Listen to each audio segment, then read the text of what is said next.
ഓം ശ്രീ ഗണേശ ശരദാ ഗുരുഭ്യോ നമഃ. ഹരി ഓം. ഓം നമോ ഭഗവതേ വാസുദേവായ.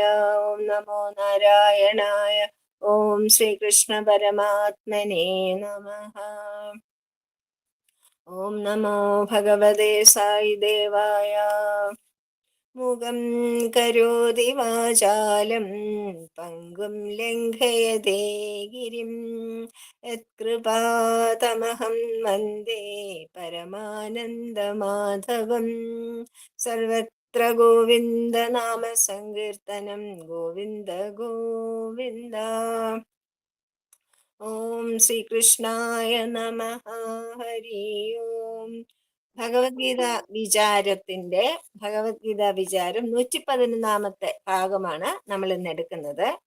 അതില് മോക്ഷ സന്യാസ യോഗം ലാസ്റ്റ് 18 അധ്യായം, അതിലെ 10 ശ്ലോകമാണ് നമ്മൾ എടുക്കുന്നത്. അതായത് ഭഗവാൻ ഇതിനു മുമ്പ് സാത്വിക ത്യാഗത്തിന്റെ 3 വിധങ്ങൾ പറഞ്ഞു. സാത്വിക ത്യാഗം അഭ്യസിക്കുന്നത് കൊണ്ട് കർമ്മരംഗത്ത് വർത്തിച്ചാലും ഒരു ത്യാഗി എങ്ങനെയാണ് കർമ്മരംഗത്തിരുന്നാലും ലോക വ്യവഹാരം ചെയ്യുന്നത് എന്ന് ചോദിച്ചതിന് ഉത്തരം ഭഗവാൻ പറയാൻ പോവാണ്. ദ്വേഷ്ട കുശലം കർമ്മ കുശലേനാനുഷ്ഠ്യതേ ത്യാഗീ സത്വസമാവിഷ്ടഃ മേധാവി ഛിന്ന സംശയ. സത്വസമാവിഷ്ടഃ ആത്മശാന്തി ഇടതിങ്ങുന്ന സത്വഗുണം കൊണ്ട് നിറഞ്ഞവനും, മേധാവി, എന്ന് വെച്ചാൽ ബുദ്ധി, സത്യം കണ്ട് ബുദ്ധി തെളിഞ്ഞവൻ, അതാണ് മേധാവി. സത്യം കണ്ട് ബുദ്ധി തെളിഞ്ഞവനും, പിന്നെ ഛിന്ന സംശയ, യാതൊരു കർമ്മത്തെക്കുറിച്ചോ അകർമ്മത്തെക്കുറിച്ചോ യാതൊരു സംശയങ്ങളും ഇല്ലാത്തയാൾ, ത്യാഗി, ത്യാഗസമ്പന്നൻ. അകുശലം കർമ്മ, നീ ദേഹത്തിന് ആയാസകരമായ കർമ്മമാണെന്നിട്ടെ പ്രശ്നമൊന്നുമില്ല. ദേഷ്ടി, അതിനെ വെറുക്കുന്നില്ല, അതിനെ സ്വീകരിക്കും. പിന്നെ കുശലഹ, അതല്ല അനായാസത്തിന് ചെയ്യാൻ പറ്റുന്ന കർമ്മമാണെന്നിരിക്കട്ടെ, അതും അതുപോലെ തന്നെ സ്വീകരിക്കും. എങ്ങനെ? അനുഷജ്ജതേ, യാതൊന്നിലും 2 കർമ്മങ്ങളിലും അദ്ദേഹം യാതൊരു തരത്തിലുള്ള ഫലവും കാംക്ഷിക്കുന്നില്ല. അപ്പൊ ത്യാഗിയുടെ കർമ്മം എന്ന് പറയുന്നത് പ്രധാനമായ ത്യാഗം അഭ്യസിച്ചുകൊണ്ട് ആത്മശാന്തി നിറഞ്ഞ ഒരാളാണ് ഈ ത്യാഗി. സത്വഗുണം നിറഞ്ഞ ആളാണ്, ബുദ്ധി തെളിഞ്ഞ ആളാണ്. കർമ്മത്തെയും അകർമ്മത്തെയും കുറിച്ച് യാതൊരു സംശയവുമില്ല. ബുദ്ധിമുട്ടുള്ള കർമ്മവും ബുദ്ധിമുട്ടില്ലാത്ത കർമ്മവും ഒരുപോലെ സ്വീകരിക്കുന്ന ആളാണ്. അദ്ദേഹത്തിന് ആ വ്യത്യാസങ്ങളൊന്നുമില്ല, ഫലേച്ഛ തീരെ ഇല്ല. അതാണ് ത്യാഗിയുടെ ലക്ഷണം. ത്യാഗിയുടെ കർമ്മം എങ്ങനെയെന്നാണ് ചോദിച്ചത്, അത് പറയുകയാണ്. സത്വഗുണപ്രധാനമായ ത്യാഗം അഭ്യസിച്ച് പാകത വന്ന ആളിന്റെ കർമാനുഷ്ഠാനം എങ്ങനെയിരിക്കും? അദ്ദേഹത്തിന്റെ ശരീരം പ്രാരബ്ധവശാൽ വന്നു ചേരുന്ന സ്വധർമ്മം വിട്ടുവീഴ്ച കൂടാതെ അനുഷ്ഠിക്കുന്നു. അതായത് ത്യാഗിയാണ്, ബ്രഹ്മനിഷ്ഠനാണ്, പരമാത്മാവിന്റെ ഈശ്വര സാക്ഷാത്കാരം ലഭിച്ച ആളാണ് എന്ന് വരികിലും അദ്ദേഹം ശരീരത്തിനൊരു സ്വധർമ്മമുണ്ടല്ലോ, ആ സ്വധർമ്മത്തെ ഒരിക്കലും ഉപേക്ഷിക്കുന്നില്ല. കർമ്മവാസന പൂർണ്ണമായി ഒടുങ്ങുന്നത് വരെ അത് അനുഷ്ഠിച്ചേ പറ്റൂ. ത്യാഗിയാണെങ്കിലും ആർക്കാണെങ്കിലും ആ സ്വധർമാനുഷ്ഠാനവും കൂടിയേ തീരുള്ളൂ. അതുകൊണ്ട് ജ്ഞാനി പോലും തന്റെ പ്രാരബ്ധ പ്രകൃതിക്ക് വഴങ്ങി കർമ്മം ചെയ്യാൻ ബാധ്യസ്ഥനായി തീരുന്നു. അദ്ദേഹത്തിന്റെ കർമ്മത്തിന് മറ്റുള്ളവരിൽ നിന്നും എന്ത് വ്യത്യാസങ്ങളാണുള്ളത്? അന്നന്ന് വന്നു ചേരുന്ന സ്വധർമ്മ രൂപമായ കർമ്മം ആയാസമാണോ അനായാസമാണോ എന്നൊന്നും അദ്ദേഹം നോക്കില്ല. അത് എന്ത് തന്നെയാണെങ്കിലും അദ്ദേഹം അത് ചെയ്തിരിക്കും. കർമ്മം എന്ത്, അകർമ്മമായ ബ്രഹ്മം എന്ത് എന്ന കാര്യത്തിൽ അദ്ദേഹത്തിന് സംശയമൊന്നുമില്ല. ബ്രഹ്മം സ്വരൂപമായതുകൊണ്ട് കർമ്മം നേടേണ്ടതെല്ലാം നേടുന്നെന്ന് അദ്ദേഹത്തിന് അറിയാം. പിന്നെ എന്തിനാണ് കർമ്മം ചെയ്യുന്നത്? കർമ്മവാസന ഉപശമിപ്പിച്ച് മായാമറ മാറ്റാൻ ആണ് അദ്ദേഹം കർമ്മം ചെയ്യുന്നത്. അതായത് കർമ്മം ചെയ്യാതിരുന്നാൽ ആ മായാമറ മാറില്ല. ഇതറിയുന്നത് കൊണ്ടാണ് ത്യാഗി സത്യം കണ്ട് ബുദ്ധി തെളിഞ്ഞ മേധാവിയാണ് എന്ന് പറയുന്നത്. അദ്ദേഹത്തിന് ഞാൻ ചെയ്യുന്നു എന്ന ഭാവമില്ല, കർമ്മത്തിനോട് സംഘമില്ല, ചെയ്യുന്ന കർമ്മത്തിനോട് യാതൊരു പ്രത്യേക മമതയുമില്ല. അതുപോലെ ചെയ്യുന്ന കർമ്മത്തിന്റെ ഫലവും അദ്ദേഹം കാക്ഷിക്കുന്നില്ല. ഫലേച്ഛ ഉപേക്ഷിച്ചിട്ടാണ് അദ്ദേഹം, ഫലം ഉപേക്ഷിച്ചിട്ടാണ് അദ്ദേഹം ചെയ്യുന്നത്. ഞാൻ എന്ന ജീവഭാവം വിട്ട് സങ്കല്പമാണെന്ന്, ഞാൻ എന്ന ഭാവം, അഹം എന്ന ബോധം ആണ് അദ്ദേഹത്തിന്. ഈ അഹംബോധത്തിന് രണ്ട് തരത്തിലുണ്ട്. ഞാൻ എന്ന ഭാവമുള്ള അഹങ്കാരവുമുണ്ട്.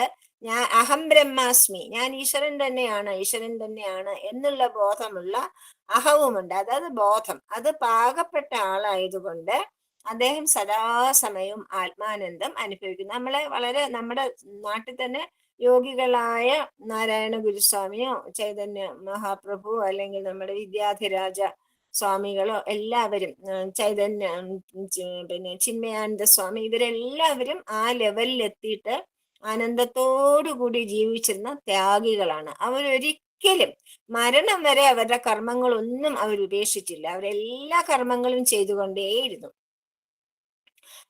എന്ന് വെച്ചാൽ അവർക്ക് ഫലകാംക്ഷയില്ല. അതുകൊണ്ട് അവര് നിസ്സംഗരായിട്ട് ബോധപൂർവം സ്വധർമ്മം അനുഷ്ഠിച്ചുകൊണ്ടിരുന്നു. എന്നാൽ ഇത്രയുമായ സ്ഥിതിക്ക് ത്യാഗിക്ക് കർമ്മമൊന്നും ചെയ്യാതെ ഒരിടത്ത് നിശ്ചലനായി ഇരുന്നുകൂടെ എന്നാണ് അർജുനന്റെ സംശയം. പിന്നെ മിണ്ടാതിരുന്നാ പോരെ, എന്തിനാണ് ചെയ്യുന്നത്? അപ്പൊ ഭഗവാൻ ഉത്തരം പറയാണ്, നഹി ദേഹഭൃത്യാശകം ശക്യം തെക്തും കർമാണ്യശേഷതഃ യസ്തു കർമ്മഫലത്യാഗി സത്യാഗി അഭിധീയതേ. ആരെയാണ് ത്യാഗി എന്ന് വിളിക്കുന്നത്? അഭിധീയതേ. ആരെയാണ് ത്യാഗി എന്ന് വിളിക്കുന്നത്? ദേഹഭൂത, ദേഹമുള്ളയാൾക്ക് കർമാണി, കർമ്മങ്ങളെ അശേഷത, പൂർണ്ണമായി ത്യജിക്കുന്നതിന് ശക്യം, സാധിക്കുകയില്ല. അതുകൊണ്ട് ആരാണോ കർമ്മഫലത്യാഗി, അതായത് കർമ്മം ത്യജിക്കാൻ പറ്റില്ല, പിന്നെ എന്താണ് ത്യജിക്കാൻ പറ്റുന്നത്? കർമ്മഫലം. ആ കർമ്മഫലത്യാഗി കർമ്മഫലമാണ് വെടിയുന്നത്. അവൻ ആണ് ത്യാഗി എന്ന പേരിന് അനുയോജ്യമായ, അവനാണ് ത്യാഗി എന്ന പേര് അനുയോജ്യമായിട്ടിരിക്കുന്നത്. ദേഹം ഇരിക്കുന്നിടത്തോളം കാലം കർമ്മം പൂർണ്ണമായും വെടിയ സാധ്യമല്ല. കർമ്മത്തിന്റെ ഉൽപ്പന്നമാണ് ദേഹം. കർമ്മത്തിലായതാണ് അതുണ്ടാകുന്നത്. അത് നമ്മുടെ ദേഹം ഉണ്ടാകുന്നത് ഒരു കർമ്മത്തിൽ നിന്നാണ്. കർമ്മത്തിലാണ് അത് നിലനിൽക്കുന്നത്. കർമ്മത്തിലേക്ക് തന്നെയാണ് തിരിച്ചു പോകുന്നതും. അതുകൊണ്ട് അപ്പോൾ ഒരുവൻ സ്വധർമ്മത്തെ ബാഹ്യകർമ്മം കൂടി കൃത്രിമമായി വെടിയുകയാണെങ്കിൽ അധർമ്മമോ പരധർമ്മമോ ആയ മറ്റൊരു കർമ്മത്തിലേക്ക് ചെന്നുപെടും. അവനവന്റെ സ്വധർമ്മം ചെയ്യാതെ, ഇനി ഒരു അകർമ്മി, ഒരു ത്യാഗിയാണ് ഞാൻ കർമ്മമൊന്നും എന്റെ സ്വധർമ്മം ചെയ്യുന്നില്ല എന്ന് പറഞ്ഞിരിക്കുകയാണെങ്കിൽ കർമ്മം ചെയ്യാതിരിക്കാൻ പറ്റില്ല.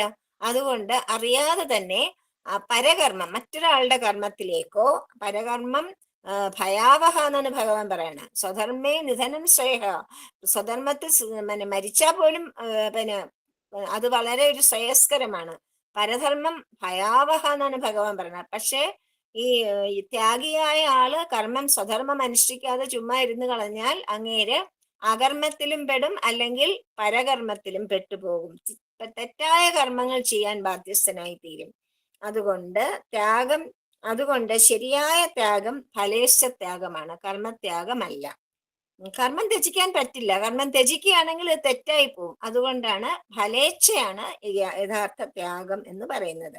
അത് ഫലം ഉപേക്ഷിച്ചുകൊണ്ട് നമ്മൾ കർമ്മം നിഷ്കാമമായിട്ട് ചെയ്യുമ്പോൾ അത് അന്ധകരണമെന്ന സൂക്ഷ്മ ശരീരത്തെ ക്രമേണ ഉപശമിപ്പിക്കും. അതിന് ശമനമുണ്ടാവും, അതിന് ശാന്തത വരും.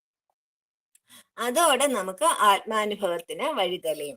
ഞാൻ ദേഹമല്ല ആത്മാവാണ് എന്ന് ഉറപ്പ് വന്നു കഴിഞ്ഞാൽ പിന്നെ ദേഹം എന്ത് കർമ്മം ചെയ്താലും അതൊന്നും ആത്മാവിനെയോ ത്യാഗിയോ ബാധിക്കുന്നില്ല. അതുകൊണ്ട് ത്യാഗിക്ക് ലാഭവുമില്ല നഷ്ടവുമില്ല. അങ്ങേര് ലാഭവും പ്രതീക്ഷിക്കുന്നില്ല, നഷ്ടത്തിൽ സങ്കടപ്പെടുന്നുമില്ല, ഫലേച്ഛയില്ലല്ലോ. അതുകൊണ്ട് ആത്മാവ് സദാ കർമ്മവിമുക്തമായ നിത്യസത്യമാണ്. പിന്നെ ദേഹമാണ്, ആത്മാവ് വസിക്കുന്ന ദേഹമാണ് പിന്നെ കർമ്മം ചെയ്യുന്നത്. ദേഹമുള്ളിടത്തോളം കാലം കർമ്മം ചെയ്യാതെ ഒരു ക്ഷണം പോലും ഇരിക്കാൻ പറ്റില്ല. കാരണം നമ്മുടെ ശ്വാസോച്ഛ്വാസം ഒരു കർമ്മമാണ്, ഭക്ഷണം കഴിക്കുന്നത് കർമ്മമാണ്, വെള്ളം കുടിക്കുന്നത് കർമ്മമാണ്, എല്ലാം കർമ്മമാണ്. കർമ്മം ചെയ്യാതെ ഏതെങ്കിലും ദേഹത്തിന് ഇരിക്കാൻ പറ്റുമോ? ഇല്ല. അതുകൊണ്ട് ഭഗവാൻ കർമ്മഫല പറയുന്നത്, കർമ്മം ഉപേക്ഷിച്ചിട്ട് ദേഹമുള്ള ഒരാൾക്ക് ഒരിക്കലും ഇരിക്കുവാൻ കഴിയില്ല. കർമ്മം ചെയ്തുകൊണ്ടേ ഇരിക്കണം. അപ്പൊ അത് സ്വധർമാനുഷ്ഠാനം ഫലേച്ഛയോടുകൂടി ഫലത്തെ ത്യജിച്ചുകൊണ്ട് നിഷ്കാമമായിട്ട് ചെയ്യുകയാണെങ്കിൽ അത് ശ്രേഷ്ഠമായ ത്യാഗമായി തീരും എന്നാണ് ഭഗവാൻ ഇവിടെ നമുക്ക് പറഞ്ഞു തരുന്നത്. അപ്പൊ കർമ്മഫലത്തിന്റെ പ്രാപ്തി എന്ത്, കർമ്മഫല ത്യാഗം എന്ത്, ഇതേടെ വ്യത്യാസം ഒന്നും കൂടെ പറഞ്ഞു തരുമോ എന്ന് ചോദിക്കുകയാണ് അർജുനൻ. കർമ്മഫലപ്രാപ്തി എന്ന് വെച്ചാൽ എന്താണ്, അതുപോലെ കർമ്മഫല ത്യാഗം എന്നാൽ എന്താണ്? അപ്പൊ ഭഗവാൻ പറയാണ്, അനിഷ്ടമിഷ്ടം മിശ്രം ച ത്രിവിധം കർമ്മണ ഫലം ഭവത്യത്യാഗിനാം പ്രേത്യ നതു സന്യാസിനാം ക്വചിത്. അത്യാഗിനാം, അത്യാഗിന എന്ന് വെച്ചാൽ ഫലേച്ഛത്യാഗം ചെയ്യാത്തവർക്ക്, അത് ദൃഢമാവാത്തവർക്ക്, ഫലേച്ഛ ഉപേക്ഷിക്കാത്തവർക്ക്. പ്രേത്യ, ഈ ദേഹം വെടിഞ്ഞാൽ അനിഷ്ടം പാപകർമ്മത്തിൻ്റെതായ ദുഃഖഫലം, ഇഷ്ടം പുണ്യകർമ്മത്തിൻ്റെതായ സുഖഫലം, മിശ്രം പുണ്യപാപങ്ങൾ ഇടകലർന്ന മിശ്രകർമ്മത്തിൻ്റെതായ ദുഃഖ സമ്മിശ്രമായ ഫലം. ഇങ്ങനെ കർമ്മഫലത്തെ 3 വിധം സംഭവിക്കുന്നു. 3 വിധത്തിലാണ് വിഭജിച്ചിരിക്കുന്നത്. ക്വചിത്, ഇഹത്തിലോ പരത്തിലോ സന്യാസിനാം, ആരാണ് സന്യാസി? ഫലം കാക്ഷിക്കാത്തയാൾ, ഫലത്തെ ത്യജിച്ചയാൾ. അദ്ദേഹത്തിന് പിന്നെ ദൃഢമായ, അങ്ങനെ സന്യാസി എന്ന് വെച്ചാൽ ദൃഢമായ ത്യാഗികൾ, വെറുതെ സന്യാസ വേഷം ധരിക്കുന്നവരല്ല, കൃത്യമായിട്ട് ഫലേച്ഛ ഉപേക്ഷിച്ചുകൊണ്ട് കർമ്മം ചെയ്ത ത്യാഗികളായ മനുഷ്യരെയാണ് സന്യാസി എന്ന് പറയുന്നത്. അവർക്ക് ഇവയിലൊന്നും, ഈ 3 കാര്യങ്ങളും അവരെ ബാധിക്കില്ല. അതായത് പിന്നെ എന്തൊക്കെ, ഇഷ്ടം അനിഷ്ടം മിശ്രം, ഇങ്ങനെ 3 തരത്തിലാണ് കർമ്മങ്ങൾ ഉള്ളത്. അപ്പം നതു സന്യാസിനാം ക്വചിത്ത്, കർമ്മം 3 വിധമാണ്: പുണ്യകർമ്മം, പാപകർമ്മം, മിശ്രകർമ്മം എന്നിങ്ങനെ. പുണ്യകർമ്മത്തിന് ശുക്ലകർമ്മം, അതായത് വെളുത്തത് എന്നും, പാപകർമ്മത്തിനെ പിന്നെ കൃഷ്ണകർമ്മം, അതായത് കറുത്തത് എന്നും കൂടി പറയാറുണ്ട്. പുണ്യകർമ്മത്തിന് എന്താണ് കിട്ടുക? സുഖഫലം. പാപകർമ്മത്തിനോ ദുഃഖമാണ് ഫലം. മിശ്രകർമ്മത്തിനോ മിശ്രമായിരിക്കും ഫലം, കുറച്ച് സുഖവും കുറച്ച് ദുഃഖവും രണ്ടും മാറി മാറി വന്നുകൊണ്ടിരിക്കും. ഇതാണ് ഫലത്തിന്റെ പ്രകൃതി നിയമം, നിയമമാണത്. ഈ ഫലനിയമം ഒരിക്കലും ആർക്കും മാറ്റുവാൻ പറ്റില്ല. ഇത് നിയമമാണ്, ഇതിനെ മറികടക്കാൻ ആർക്കും കഴിയില്ല. ഇഹലോകത്ത് പുണ്യം ചെയ്യുന്നവർക്ക് ദുഃഖവും പാപം ചെയ്യുന്നവർക്ക് സുഖവും വരുന്നതായി നമ്മൾ കാണുന്നുണ്ട്. നമ്മൾ ചോദിക്കാറില്ലേ, അയ്യോ അതിൽ ഇത്ര മഹാഭാവിയായിട്ടും ഒരു പ്രശ്നമില്ല, സുഖമായിട്ട് ജീവിക്കുകയല്ലേ എന്ന് നമ്മൾ എത്രയോ പേരെ പറ്റി നമ്മൾ പറയാറുണ്ട്. അതിന്റെ കാര്യം എന്താണ് എന്ന് പറയുക. അപ്പൊ ഭഗവാൻ പറയണ, ഫലം വരും, ഫലത്തിന് താമസമുണ്ടാവും. അപ്പം അയാള് കഴിഞ്ഞ ജന്മത്തിൽ ചെയ്ത സുഖാനുഭവങ്ങൾക്ക് ഫലം സുഖ കർമ്മങ്ങൾക്ക് ഫലം കിട്ടിയിട്ടുണ്ടാവില്ല, താമസമെടുത്തു. ആ താമസം ഇങ്ങോട്ട് എക്സ്റ്റെൻഡ് ചെയ്ത് ഈ ജന്മത്തിലേക്ക് എക്സ്റ്റെൻഡ് ചെയ്ത് വന്നു. അതുകൊണ്ടാണ് ഇപ്പൊ പാപം ചെയ്താലും സുഖം അനുഭവിക്കുന്നതായിട്ട് നമുക്ക് തോന്നുന്നത്. പക്ഷെ ഇപ്പൊ ചെയ്യുന്ന പാപത്തിന്റെ ഫലവും ഇതുപോലെ തന്നെ അനുഭവിക്കാതിരിക്കാൻ പറ്റില്ല തന്നെ. അപ്പൊ ഫലാനുഭവത്തിന് കാലതാമസം ഉണ്ടാവും. അങ്ങനെ അതുകൊണ്ടായിരിക്കാം അങ്ങനെ നമുക്ക് തോന്നുന്നത്. തൽക്കാല ഫലം എന്തായാലും പുണ്യം ചെയ്യുന്നവരിൽ പുണ്യവാസനയായും പാപം ചെയ്യുന്നവരിൽ പാപവാസനയായും വർദ്ധിച്ചുകൊണ്ടിരിക്കുമെന്ന് തീർച്ച. അങ്ങനെയാണെങ്കിൽ ദേഹത്യാഗ വേളയിൽ പാപവാസന കൂടുതലുള്ളവർക്ക് ദുഃഖകരങ്ങളായ ജന്മങ്ങൾ ലഭിക്കുമെന്നുള്ളതും തീർച്ചയാണ്. അതാണ്, പാപം ചെയ്തുകൊണ്ടിരിക്കുന്നവര് കഴിഞ്ഞ ജന്മത്തിലെ സുഖത്തിന്റെ അനുഭവം കിട്ടാൻ താമസിച്ചു പോയത് കൊണ്ടായിരിക്കാം ഈ ജന്മത്തിലൊരു സുഖങ്ങൾ അനുഭവിക്കുന്നത്. കാരണം അതിന്റെ ഫലം പ്രാപ്തി പതുക്കെയാണ്. അതുകൊണ്ട് പക്ഷെ ഇപ്പൊ ചെയ്യുന്ന പാപങ്ങളുടെ ഫലം അനുഭവിക്കുക തന്നെ ചെയ്യും, യാതൊരു സംശയവുമില്ല. കർമ്മം ചെയ്യുന്ന ഫലേച്ഛയോടെ കർമ്മം ചെയ്യുന്ന ത്യാഗിയല്ലാത്തവന്റെ കർമ്മ നിയമങ്ങളാണിത്. ഇത് ഫലേച്ഛയോടുകൂടി കർമ്മം ചെയ്യുന്നവരുടെ ഫലമാണ് ഈ പറയുന്നത്. പാപകർമ്മം, പുണ്യകർമ്മം, മിശ്രകർമ്മം. ഫലേച്ഛത്യാഗം ചെയ്ത ആൾക്ക് ഈ നിയമമൊന്നും ബാധകമല്ല. അതായത് യോഗി, അതായത് ത്യാഗി, അങ്ങേർക്ക് ഈ മിശ്രകർമ്മവുമില്ല, പിന്നെ മറ്റേ ദുഃഖകർമ്മവുമില്ല, പാപകർമ്മവുമില്ല, ഒന്നുമില്ല. അദ്ദേഹത്തിന് ഇതൊന്നും ബാധകമല്ല. എന്തുകൊണ്ട്? ത്യാഗിക്ക് കർത്തൃഭാവമില്ല. ഞാനാണ് ചെയ്യുന്നത് എന്നുള്ള ഭാവത്തോടെ അല്ല ഒരു ത്യാഗിയായ ആള് കർമ്മങ്ങൾ ചെയ്യുന്നത്. ആത്മാവായ താൻ കർമ്മവിമുക്തനാണെന്ന് അദ്ദേഹത്തിന് അറിയാം. കർമ്മം ചെയ്യുന്നു എന്ന് തന്നെ വിചാരമില്ലാത്ത ആൾക്ക് ഞാൻ കർമ്മം ചെയ്യുന്നു, ഞാൻ ചെയ്യുന്നു എന്നുള്ള ഭാവമില്ല, ഞാനൊരു ഉപകരണം മാത്രം, ഞാൻ ചെയ്യുന്നു എന്നുള്ള ഭാവമില്ലാത്തത് കൊണ്ട് ദേഹത്തിന്റെ കർമ്മചലനങ്ങളിൽ അദ്ദേഹത്തിന് പുണ്യമോ പാപമോ മിശ്രമോ എന്നുള്ള ചിന്തയൊന്നും ഉണ്ടാകുന്നില്ല. പുണ്യാപുണ്യ വിവർജിതമായ ത്യാഗിയെ ഒരിക്കലും ഒരിടത്തും കർമ്മഫലം ബദ്ധനാക്കുകയുമില്ല. ദേഹത്തിന് എന്ത് സംഭവിച്ചാലും അദ്ദേഹത്തെ അത് ക്ലേശിപ്പിക്കുന്നില്ല. നമ്മുടെ അവതാര പുരുഷന്മാർക്ക് അതാണ്. നമ്മൾ വിചാരിക്കും എന്തു സങ്കടങ്ങളാണ് അനുഭവിക്കുന്നത്. ഭഗവാൻ പറയും സ്വാമി പറയാറുണ്ട്, എനിക്ക് വേദനയൊന്നും ഇല്ല, നിങ്ങൾക്ക് തോന്നുന്നതാണ്. ഭഗവാൻ അതീതനായ മഹാത്യാഗിയല്ലേ, ആ ത്യാഗിക്ക് എവിടെയാണ് വേദന? അപ്പൊ അതുകൊണ്ടാണ് ഒന്നിനും ബദ്ധനല്ലല്ലോ, പരിപൂർണ സ്വതന്ത്രനാണ്. കർമ്മഫലത്താൽ ഒന്നും ബദ്ധനല്ലാത്തത് കൊണ്ട് അവർക്ക് അങ്ങനെയുള്ള സങ്കടങ്ങളൊന്നും അനുഭവിക്കേണ്ടി വരില്ല, ഒന്നും കൊണ്ടും അവരെ ക്ലേശിക്കുകയില്ല. ഇത്രയും ആയപ്പോഴത്തേക്കും കർമ്മം ആരംഭിക്കുന്നത് മുതൽ ഫലിക്കുന്നത് വരെയുള്ള കർമ്മത്തിന്റെ പൂർണ്ണ രൂപം, അതായത് കർമ്മം ചെയ്യാൻ തുടങ്ങുന്നത് തൊട്ട് കർമ്മഫലം വരുന്നത് വരെയുള്ള പൂർണ്ണ രൂപം ഒന്ന് പറഞ്ഞു തരുമോ എന്ന് അർജുനൻ ചോദിക്കുകയാണ്. അപ്പൊ ഈ അർജുനന്റെ ചോദ്യങ്ങളാണ് യഥാർത്ഥ ഒരു ശരിയായ ശിഷ്യൻ എന്ന് നമുക്ക് മനസ്സിലാക്കി തരുന്നത്. ഗുരുവിനോട് അതായത് എത്ര ശ്രദ്ധയോടുകൂടിയാണ് അർജുനൻ, നമ്മൾ പറഞ്ഞിട്ടില്ലേ, വിഡ്ഢിക്ക് ഒരു സംശയവുമില്ല, ജ്ഞാനിക്കും ഒരു സംശയവുമില്ല, ഇടയ്ക്ക് കിടക്കുന്നവർക്കാണ് സംശയം. അർജുനനാണെങ്കിൽ ഇടയ്ക്ക് നിന്നുകൊണ്ട് എല്ലാ ചോദ്യം യാതൊരു മടിയും കൂടാതെ വളരെ വിനയത്തോടുകൂടി ഭഗവാനോട് ചോദിച്ചു മനസ്സിലാക്കുകയാണ്. അതാണ് ഏറ്റവും വലിയ ഗുണം അർജുനന്റെ. അപ്പൊ അർജുനന് ആഗ്രഹമുണ്ടതുകൊണ്ട് ഭഗവാൻ വിചാരിച്ചൊന്ന് പറഞ്ഞു കൊടുത്തേക്കാം. വ്യക്തമായ കർമ്മ വിശകലനമാണ് ഇനി അടുത്ത 3 പദ്യങ്ങളിലൂടെ ഭഗവാൻ പറഞ്ഞു തരാൻ പോകുന്നത്. 13ാമത്തെ പദ്യത്തിലെ 5 പ്രധാന കാരണങ്ങൾ, ഹേതുക്കൾ, കർമ്മം തുടങ്ങി ഫലം സിദ്ധി വരെ എത്താനായിട്ട് 5 പ്രധാന കാരണങ്ങൾ കൂടിയേ തീരൂ എന്ന് ഭഗവാൻ പറയണം. അത് ഈ 13ാമത്തെ ശ്ലോകത്തിൽ പറഞ്ഞു തരുന്നു. പഞ്ചൈതാനി മഹാബാഹോ കാരണാനി നിർബോധമേ സാഖ്യേ കൃതാന്തേ പ്രോക്താനി സിദ്ധയേ സർവകർമ്മണാം. അല്ലയോ അർജുന, സർവകർമാണാം സിദ്ധയേ, ഏത് കർമ്മത്തിന്റെയും ഫലപ്രാപ്തിക്ക് കൃതാന്തേ, കർമ്മത്തിന്റെ അവസാനം കണ്ടുപിടിച്ച സാഖ്യേ, ജ്ഞാനശാസ്ത്രത്തിൽ പ്രോക്താനി വെളിപ്പെടുത്തിയിട്ടുള്ള ഏതാനി അതായത് സാഖ്യയോഗം പഠിപ്പിച്ചല്ലോ, സാഖ്യശാസ്ത്രത്തിലാണ് ഇതിനെപ്പറ്റി പറയുന്നത്. ഈ 5 ഹേതുക്കളെ പറ്റി പറഞ്ഞിട്ടുണ്ട്. അതിനെപ്പറ്റി ഞാൻ നിനക്ക് പറഞ്ഞു തരാം. മേ നിബോധ, നിനക്ക് ഞാൻ പറഞ്ഞു തരാം. സാഖ്യേ കൃതാന്തേ പ്രോക്താനി, ഒരു കർമ്മം ഫലപ്രാപ്തിയിൽ എത്തണമെങ്കിൽ അതിന് 5 കാരണങ്ങൾ ഒരുമിച്ചുണ്ടാവണം. ഒന്ന് മാത്രം പോരാ, എല്ലാ കാരണങ്ങളും ഒരുമിച്ച് വരണം. ഇത് എവിടെ പറഞ്ഞിരിക്കുന്നു? കർമ്മത്തിന്റെ അവസാനം കണ്ടെത്തിയ ജ്ഞാനശാസ്ത്രത്തിലാണ് ഇത് പറഞ്ഞിരിക്കുന്നത്. ഏതാണ് ഈ ജ്ഞാനശാസ്ത്രം? ആ ജ്ഞാനശാസ്ത്രം എന്ന് പറയുന്നത് ഉപനിഷത്തിന്റെ സാരാംശമായ വേദാന്തം. അപ്പം വേദാന്ത ശാസ്ത്രത്തിലാണ് ഈ 5 കാര്യങ്ങളെ പറ്റി കൃത്യമായിട്ട് പറഞ്ഞു തന്നിരിക്കുന്നത്. കർമ്മത്തിന്റെ അന്തം കണ്ടുപിടിക്കാത്ത ഒരു ശാസ്ത്രത്തിന് കർമ്മത്തെ എങ്ങനെ വിശകലനം ചെയ്യാൻ പറ്റും? വേദാന്തം കർമ്മത്തിന്റെ അവസാനം കണ്ടുപിടിച്ച ജ്ഞാനശാസ്ത്രമാണ്. എന്താണ് കർമ്മത്തിന്റെ അവസാനം? കർമ്മത്തിന്റെ അവസാനമാണ് ബ്രഹ്മം. കർമ്മം എവിടെ തുടങ്ങുന്നു? ബ്രഹ്മത്തിൽ തുടങ്ങുന്നു. കർമ്മം എവിടെ?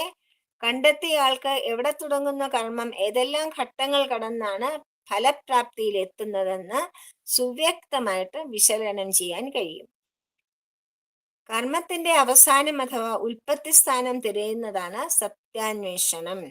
അത് കണ്ടെത്തുന്നതാണ് സത്യസാക്ഷാത്കാരം. അപ്പം ബ്രഹ്മത്തിൽ തുടങ്ങി ബ്രഹ്മത്തിനെ അന്വേഷിക്കുന്ന കർമ്മം ചെയ്തുകൊണ്ട് അത് കണ്ടുപിടിച്ച് തീരുമ്പോ കർമ്മ അവസാനമായി. കർമ്മത്തിന് ഉൽപ്പത്തി സ്ഥാനം, എവിടുന്ന് ഞാൻ വന്നു, കോഹം എന്നൊക്കെ പറയില്ലേ, സോഹം എന്നുള്ളതിൽ എത്തണം. ഞാൻ ആരാണ്, ഞാൻ എവിടുന്ന് വന്നു, ഞാൻ സോഹമാണ്, ഞാൻ അത് തന്നെയാണ് എന്നുള്ള അവിടെ എത്തണം. ആ അന്വേഷണം, കോഹം എന്നുള്ള അന്വേഷണമാണ് സത്യാന്വേഷണം എന്ന് പറയുന്നത്. ഈശ്വര സാക്ഷാത്കാരത്തിന് വേണ്ടിയുള്ള അന്വേഷണം. അതിന്റെ സാക്ഷാത്കാരം എന്താണ്? ഈശ്വര സാക്ഷാത്കാരം അല്ലെങ്കിൽ സത്യ സാക്ഷാത്കാരം. അതെവിടെയാണ് തിരയുക? അവനവന്റെ ഉള്ളിൽ തന്നെ തിരയണം. വേറെ ഒരിടത്ത് അത് കണ്ടെത്താൻ പഠിക്കില്ല. അവനവന്റെ ഉള്ളിൽ തന്നെ തിരഞ്ഞാലേ പറ്റൂ. അതുകൊണ്ടാണ് ഭഗവാൻ പറഞ്ഞ എപ്പോഴും ഉള്ളിലേക്ക് നോക്കുന്ന. അങ്ങനെ കണ്ടെത്തിയ സാഖ്യശാസ്ത്രത്തിന്റെ കർമ്മ വിശകലനമാണ് ഇനി ഭഗവാൻ പറഞ്ഞു തരാമെന്ന് പ്രതിജ്ഞ ചെയ്തിരിക്കുന്നത്. കർമ്മത്തെ വിശകലനം ചെയ്ത് പറയാൻ പോവാണ്. ഭഗവാൻ പ്രതിജ്ഞ ചെയ്ത പ്രകാരം ഏത് കർമ്മത്തെയും ഫലപ്രാപ്തിയിൽ എത്തിക്കുവാൻ ആവശ്യം വേണ്ട 5 ഹേതുക്കൾ എന്തൊക്കെയാണെന്ന് ഭഗവാൻ തന്നെ പറയുന്നു. അധിഷ്ഠാനം തഥാ കർത്ത കരണം ച പൃഥഗ്വിധം വിവിധാശ്ച പൃഥക് ശ്രേഷ്ഠ ദൈവം ചൈവാത്ര പഞ്ചമം. അധിഷ്ഠാനം അതായത് കർമ്മത്തിന്റെ ആരംഭം, അത് തുടങ്ങാനും ഒടുങ്ങാനുമുള്ള കർമ്മരഹിതമായ ആശ്രയം. കർമ്മം എവിടെ തുടങ്ങുന്നു, എവിടെ നിലനിൽക്കുന്നു, എവിടെ അവസാനിക്കുന്നു, അതിനൊരു അധിഷ്ഠാനം വേണം, അതിനൊരു ആശ്രയം വേണം, ഇല്ലേ? തഥാ അപ്രകാരം ഒരു കർത്താവ് വേണം. കർമ്മം ചെയ്യുന്നതിന് ഒരാൾ വേണം, കർത്താവ് വേണം. നമ്മൾ ഗ്രാമറൊക്കെ പഠിക്കില്ലേ? കർമ്മം, കർത്ത, ഓബ്ജക്റ്റ്, സബ്ജക്റ്റ് എന്നൊക്കെ പറഞ്ഞ് പഠിക്കുന്നത് തന്നെയാണിത്.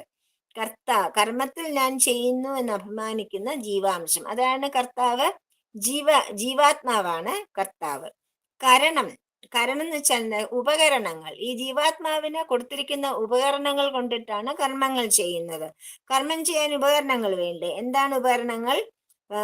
അതാണ് കരണം എന്ന് പറയുന്നത്. വിവിധ പൃഥക് ചേഷ്ടാജ, വിവിധ തരത്തിലുള്ള ചലനങ്ങൾ. എങ്ങനെയാണ് ഈ കരണങ്ങൾ ഉപയോഗിക്കുന്നത് നമുക്കറിയാം. ചലനമുണ്ട് അല്ലെ? ചലനമാണ് ചലനമാണ് ജീവിതം, ചലനമാണ് പ്രപഞ്ചം. അത് പഞ്ചമം. ഇങ്ങനെ പഞ്ചതരത്തിലുള്ള കാര്യങ്ങൾ. പിന്നെ അവസാനമായിട്ട് ദൈവം ച, ഭഗവാനും കൂടെ വേണം. അതായത് വിധി. വിധി നമ്മൾ പറയില്ലേ, ഏത് കർമ്മം ചെയ്യുന്നതിനും ഒരു വിധിയുണ്ട്. കർമ്മങ്ങളുടെ ആകത്തുകയായ വിധി. ഇവയാണ് 5 ഹേതുക്കൾ. അപ്പൊ എന്തൊക്കെയാണ്? കർമ്മത്തിന് ആരംഭിക്കുവാനും തുടരുവാനും ഒടുങ്ങുവാനുമുള്ള കർമ്മരഹിതമായ ആശ്രയം. ഈ തുടങ്ങുന്ന ആശ്രയസ്ഥാനമുണ്ടല്ലോ, അതൊന്നും ചെയ്യുന്നില്ല. അതിലാണ് കർമ്മം തുടങ്ങുന്നതും നിലനിൽക്കുന്നതും ചെന്ന് ചേരുന്നതും. പക്ഷെ അത് ആശ്രയസ്ഥാനം ഒന്നും ചെയ്യുന്നില്ല. അപ്രകാരം കർമ്മത്തിൽ താൻ ചെയ്യുന്നു എന്ന് അഭിമാനിക്കുന്ന, ഞാനാണ് കർത്താവ്, ഞാൻ ചെയ്യുന്നു എന്ന ഭാവത്തിലുള്ള ജീവാത്മാവ്. കർമ്മം ചെയ്യാൻ ഈ കർത്താവിന് ഉപകരണങ്ങൾ ആവശ്യമുണ്ട്. അതാണ് ആ ഉപകരണങ്ങൾ ഉപയോഗിച്ചിട്ട് എന്തുണ്ടാവുന്നു? വിവിധ തരം ചലനങ്ങൾ ഉണ്ടാവുന്നു. നമ്മളെ കൈകൊണ്ട് നമ്മൾ കഴിക്കുന്നു, നടക്കുന്നു, കാണുന്നു, കേൾക്കുന്നു. ഇതൊക്കെ ചലനങ്ങളാണ് അല്ലെ? അപ്പൊ നമ്മുടെ ഉപകരണങ്ങളെ കൊണ്ട് നമ്മൾ ചലിപ്പിക്കുന്നു. അതാണ്. അഞ്ചാമത്തത് കർമ്മങ്ങളുടെ ആകത്തുകയായ വിധി. എന്ത് വിധിയാണ് ഉണ്ടാവുക? ഇതാണ് 5 കാരണങ്ങൾ അല്ലെങ്കിൽ ഹേതുക്കൾ എന്ന് ഭഗവാൻ പറഞ്ഞത്. കർമ്മഹേതു വിശകലനം. അതിനെ ഒന്ന് വിശകലിച്ചു നോക്കാം. കർമ്മമയമായ നിലനിൽപ്പിന്റെ ഗംഭീരമായ ശാസ്ത്രമാണ് ഭഗവാൻ ഇവിടെ പറഞ്ഞിരിക്കുന്നത്. ഈ കർമ്മഹേതുക്കൾ ശാസ്ത്രീയമായി വിശകലനം ചെയ്തറിഞ്ഞാൽ നിലനിൽപ്പിന്റെ പൂർണ്ണ രഹസ്യം നമുക്ക് തെളിഞ്ഞു കിട്ടുന്നതാണ്. കർമ്മത്തിന്റെ ഏതെങ്കിലും പ്രത്യേക ഘട്ടത്തെ അല്ല ഇവിടെ വിശകലനം ചെയ്യുന്നത്. എല്ലാ കർമ്മങ്ങളുടെയും വിശകലനമാണിത്. സിദ്ധയെ സർവകർമാണ. ആദ്യം ഭഗവാൻ അതിനു മുമ്പിലത്തെ ശ്ലോകത്തിൽ പറഞ്ഞു, സിദ്ധയെ സർവകർമാണം, എല്ലാ കർമ്മത്തിന്റെയും. അതുകൊണ്ട് ആദ്യം തന്നെ എന്താണ് വേണ്ടത്? ഒരു ആശ്രയം, അധിഷ്ഠാനം വേണം, ഇല്ലേ? അധിഷ്ഠാനം ശരീരം കർമ്മം ആരംഭിച്ചതിന് ശേഷം രൂപം കൊള്ളുന്ന കർമ്മത്തിന്റെ ഉൽപ്പന്നമാണ്.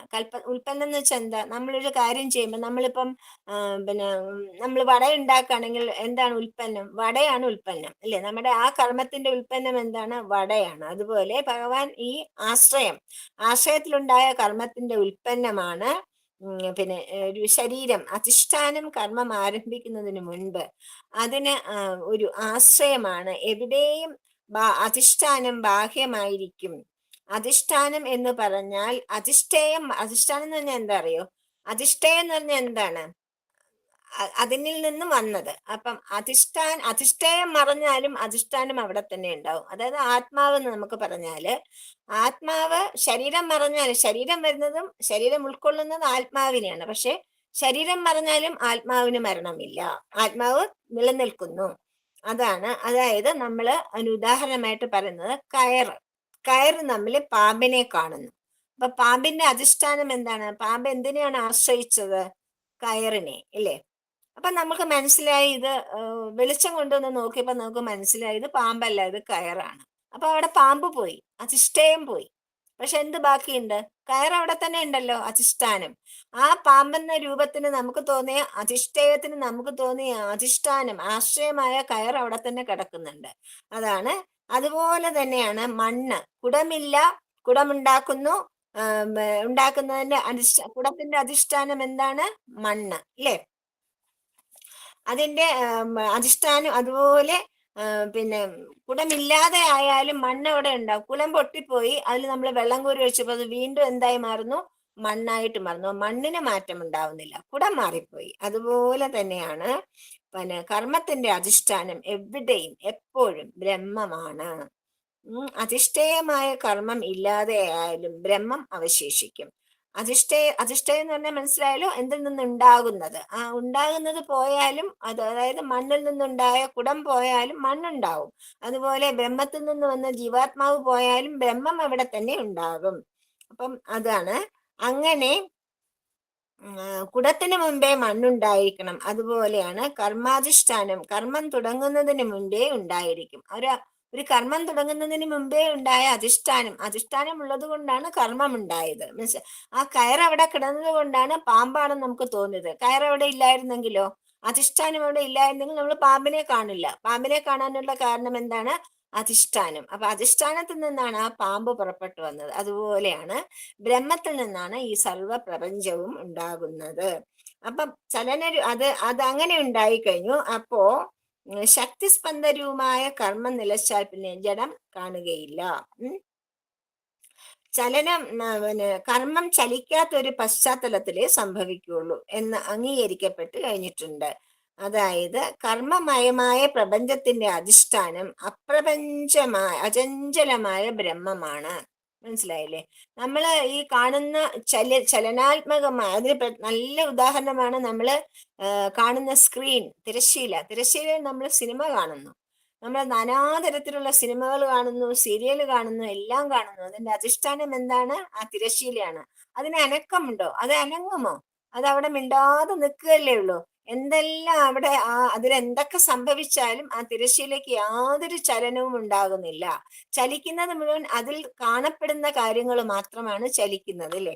അതുപോലെ തന്നെയാണ് പിന്നെ ഏത് കർമ്മവും ആരംഭിക്കണമെങ്കിൽ അചഞ്ചലമായ ഒരു ബ്രഹ്മാധിഷ്ഠാനം ഉണ്ടാകണം. അല്ലെങ്കിൽ അത് എവിടെ ആരംഭിക്കും? അധിഷ്ഠാനം കർമ്മബാഹ്യമായ കർമ്മരഹിതമായ നിലനിൽപ്പാണെന്ന് ഓർക്കണം. ഈ അധിഷ്ഠാനത്തിൽ ആദ്യമായി രൂപം കൊള്ളുന്ന കർമ്മഘടകമാണ് കർത്താവ്. അപ്പൊ അങ്ങനെ ഒരു ബ്രഹ്മത്തിൽ നിന്ന് രൂപം കൊണ്ടുവന്ന ആണ് കർമ്മം. ആ ബ്രഹ്മത്തിൽ നിന്ന് രൂപം കൊണ്ടുവന്നതാണ് കർത്താവ്.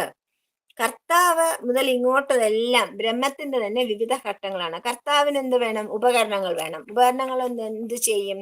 ചലനമുണ്ടാവും, ഇല്ലേ? ഞാൻ എന്ന് പറഞ്ഞുകൊണ്ട് എല്ലാം ചലിപ്പിക്കുന്നതായിട്ട് തോന്നും. കർത്താവിന്റെ കരണം എന്ന് വെച്ചാൽ ഉപകരണം. അന്ധകരണം, ഇന്ദ്രിയം, ശരീരം, ഇതെല്ലാം ഈ കർത്താവിന്റെ ഉപകരണങ്ങളാണ്. അതുപോലെ തന്നെ ജീവരൂപനായ കർത്താവുണ്ടെങ്കിലും അന്ധകരണങ്ങളും ഇന്ദ്രിയങ്ങളും ദേഹമില്ലെങ്കിൽ ജീവന് കർമ്മം സാധ്യമാവില്ല. നമുക്കെല്ലാം ഈ കരണങ്ങളൊക്കെ വേണമെങ്കിൽ എന്ത് വേണം? ഒരു ദേഹം വേണം, ഇല്ലേ? ഒരു ദേഹം ഉണ്ടെങ്കിൽ മാത്രമേ ജീവന് കർമ്മം സാധിക്കുകയുള്ളൂ. അപ്പം ജീവാത്മാവിന് കർമ്മം ചെയ്യണമെങ്കിൽ അധിഷ്ഠാനത്തിൽ നിന്നും വരുന്ന ഒരു ദേഹം ഉണ്ടാകണം. എന്നാൽ മാത്രമേ അതാണ് എല്ലാ പ്രപഞ്ച ഘടകങ്ങളും അതുകൊണ്ടാണ് ഉണ്ട്. സൂര്യൻ, ചന്ദ്രൻ, ഭൂമി, അഗ്നി, എല്ലാത്തിനും ഇങ്ങനെ ബാഹ്യ ശരീരങ്ങൾ എല്ലാത്തിനും അധിഷ്ഠാനം ഭഗവാനാണ്, ബ്രഹ്മമാണ്. നമ്മൾക്ക് കർത്തൃഭാവം ഇല്ലെങ്കിൽ ഒരു കർമ്മവും സംഭവിക്കില്ല. മനുഷ്യന് സ്വന്തം കർമ്മരഹസ്യം നോക്കിക്കണ്ട് ഇപ്രകാര്യം സാധിക്കാവുന്നതാണ്. കർത്താവും കർണങ്ങളും ഉണ്ടെങ്കിലും കർത്താവ് കർണങ്ങളെ വേണ്ടവണ്ണം ചലിപ്പിച്ചില്ലെങ്കിലും കർത്താവുണ്ട്, കർത്താവിന് കർണങ്ങളും ഉണ്ട്. നമ്മൾ നിൽക്കണു, നമ്മുടെ ശരീരമുണ്ട്, നമുക്ക് കൈയുണ്ട്, കാലുണ്ട്, മൂക്കുണ്ട്, കണ്ണുണ്ട്, എല്ലാം ഉണ്ട്.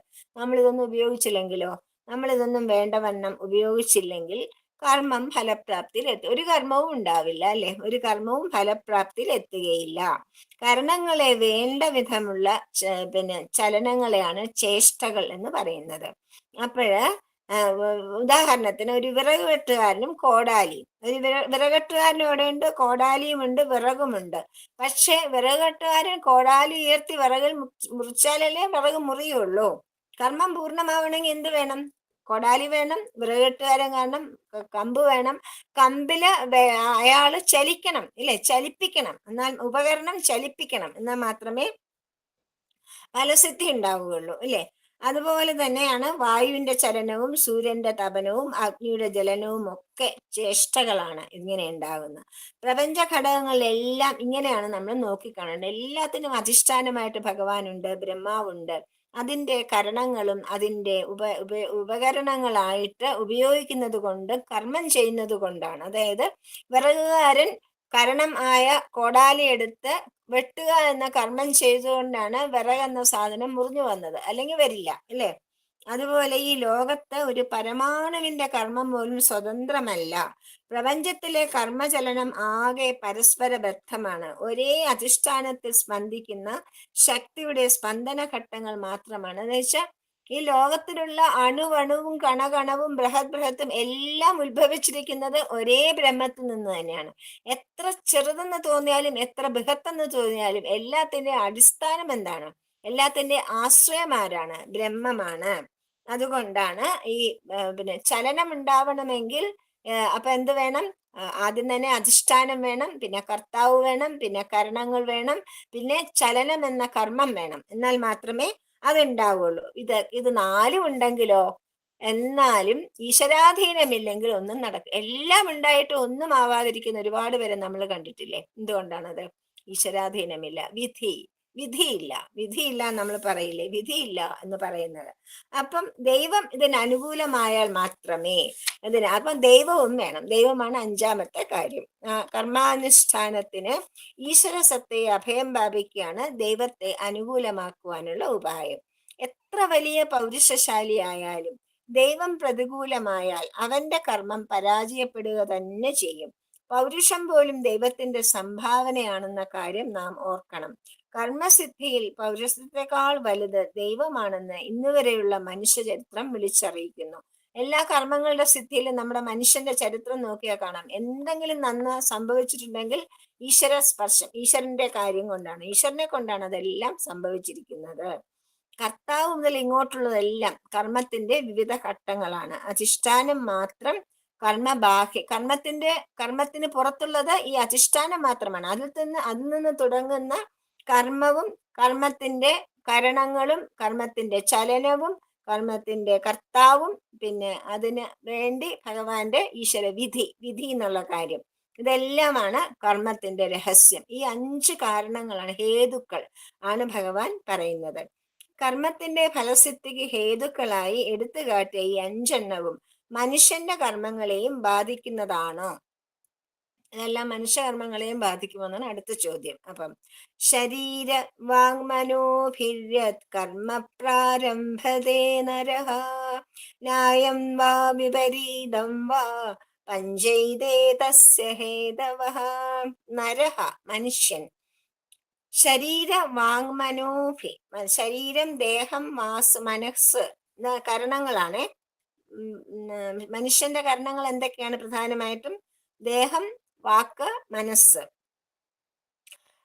കർമ്മ എന്ത് കർമ്മം പ്രാരംഭതയെ തുടങ്ങുന്നുവോ ന്യായം വാ അത് ധർമ്മമുള്ള കർമ്മമാവട്ടെ അധർമ്മമാകട്ടെ, ഏത് കർമ്മമാണെങ്കിലും ആ കർമ്മത്തിന് ഈ പഞ്ചഹേതവ ഈ 5 ഹേതുക്കളും ഫലസിദ്ധിക്ക് ആവശ്യമാണ്. ഈ ഒരു മനുഷ്യന് ശരീരം, വാക്ക്, മനസ്സ് എന്ന 3 കരണങ്ങൾ ഒഴിച്ച് കർമ്മം ചെയ്യുമ്പോൾ അതിന് ഫലപ്രാപ്തി ഉണ്ടാവണമെങ്കിൽ ഈ 5 കരണങ്ങളും കൂടിയേ, ഈ 5 ഹേതുക്കളും കാരണങ്ങളും കൂടിയേ തീരൂ. മനുഷ്യന് ദേഹം, വാക്ക്, മനസ്സ് എന്നീ കരണങ്ങൾ എന്ന് വെച്ചാൽ ഉപകരണങ്ങൾ എന്ന് മനസ്സിലാക്കണം. കാരണം എന്ന് വെച്ചാൽ 5 കാരണങ്ങളാണ്, അതിന്റെ ഹേതുക്കളാണ്, അതിനുണ്ടായ കാരണം. എന്ത് കർമ്മം തുടങ്ങുന്നു, അത് ധർമ്മമായാലും അധർമ്മമായാലും ആ കർമ്മത്തിന്, അധർമ്മം ചെയ്യാനാണെങ്കിലും ധർമ്മം ചെയ്യാനാണെങ്കിലും എല്ലാത്തിനും ഈ 5 ഹേതുക്കൾ കൂടിയേ തീരൂ. തസ്സതേ പഞ്ചഹേതവഃ. മനുഷ്യനെ സംബന്ധിച്ച് അവൻ ആരംഭിക്കുന്ന ഏത് കർമ്മവും ഫലസിദ്ധിയിലെത്തുവാൻ ഈ 5 ഹേതുക്കളും വേണം. അത്യന്താപേക്ഷ ഒന്ന് കുറഞ്ഞു പോയാൽ ആ ഫലപ്രാപ്തി ഉണ്ടാവില്ല. ഇക്കാര്യത്തിൽ കർമ്മം ധാർമ്മികമോ അധാർമികമോ എന്നുള്ള ഭേദമൊന്നും പ്രശ്നമല്ല. മനുഷ്യൻ എന്നതുകൊണ്ട് മനുഷ്യ ശരീരത്തെ പ്രവർത്തിക്കുന്ന കർത്താവ് അഥവാ ജീവൻ, മനുഷ്യ ശരീരം എന്നല്ല, മനുഷ്യ ശരീരത്തിലെ ജീവൻ വേണം, അല്ലേ എന്നാണ് താല്പര്യം. 3 കരണങ്ങൾ കൊണ്ടാണ് മനുഷ്യൻ കർമ്മം ആരംഭിക്കുന്നത്: ശരീരം, വാക്ക്, മനസ്സ്. ഇതുകൊണ്ട് തന്നെയാണ് ശരീരം കർമാധിഷ്ഠാനമല്ല കാരണമാണെന്ന് വ്യക്തമുണ്ടാവുന്നത്. അതായത് ശരീരമല്ല കർമ്മം ചെയ്യുന്നത്, കർമാധിഷ്ഠാനമാണ് ശരീരം, അല്ലേ? കർമ്മം ചെയ്യാനുള്ള ഉപകരണമാണ് ശരീരം. അത് കരണമാണ്. കർത്തൃഭാവം മുതൽ കാമങ്ങൾ, സങ്കല്പങ്ങൾ, വികാരങ്ങൾ എന്നിവയെല്ലാം മനസ്സിന്റെ കർമ്മങ്ങളാണ്. വാക്കിന്റെ കർമ്മം എന്നുള്ളത് കൊണ്ട് ജ്ഞാനേന്ദ്രിയങ്ങളും കർമ്മേന്ദ്രിയങ്ങളും ചെയ്യുന്ന എല്ലാം വാക്കെന്നുള്ള ഒരെണ്ണത്തിൽ, അതായത് നമ്മുടെ അവയവങ്ങളെ എല്ലാം, ജ്ഞാനേന്ദ്രിയങ്ങളും നമ്മുടെ പഞ്ചേന്ദ്രിയങ്ങൾ തന്നെ ജ്ഞാനേന്ദ്രിയങ്ങളും കർമ്മേന്ദ്രിയങ്ങളും ഉണ്ട്. അതുകൊണ്ടാണ് നമ്മൾ എല്ലാ പ്രവൃത്തികളും ചെയ്യുന്നത് ഈ 10 ഇന്ദ്രിയങ്ങളെ കൊണ്ട്. അതിനെയാണ് വാക്കെന്നുള്ള ഒറ്റ വാക്കിലൂടെ ഭഗവാൻ ഇവിടെ പറഞ്ഞിരിക്കുന്നത്, സംഗ്രഹിച്ചിരിക്കുകയാണ്. അപ്പൊ കർമ്മങ്ങളെല്ലാം ദേഹകർമ്മങ്ങൾ, ഇവയെല്ലാം ഫലസിദ്ധിയിൽ എത്തണമെങ്കിൽ ഈ 5 ഹേതുക്കളും വേണം. മനുഷ്യദേഹത്തിൽ സ്പന്ദിക്കുന്ന ഞാൻ എന്ന കർത്താവ് രൂപം കൊള്ളണമെങ്കിൽ അതിന് അധിഷ്ഠാനമായ ആത്മാവ് വേണം. മനുഷ്യ ശരീരത്തിൽ ആത്മാവുണ്ടെങ്കിൽ മാത്രമേ ഞാനെന്ന് പറഞ്ഞ കർത്തൃഭാവത്തിന് പറ്റിയുള്ളൂ, അല്ലെ? അപ്പൊ എന്താണ് അധിഷ്ഠാനം? അധിഷ്ഠാനം എന്ന് പറയുന്നത് ആത്മാവാണ്.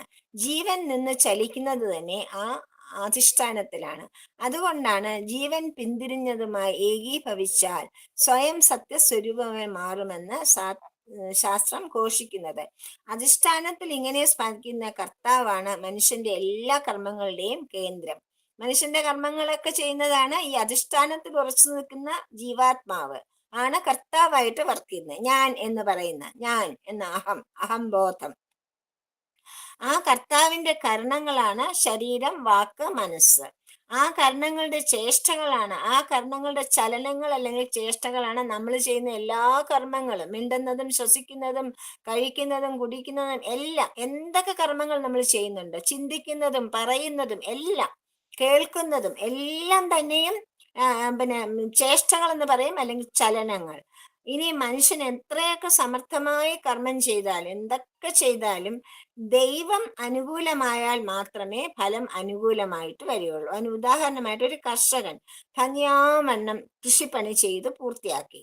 1-2 ദിവസത്തിനകം നിലം കൊയ്യാമെന്ന നിലയിലായി. അതിനിടയിൽ കൊടുങ്കാറ്റും പേമാരിയും വന്ന് വിളവ് മുഴുവൻ നശിച്ചുപോയി എന്ന് വരാം.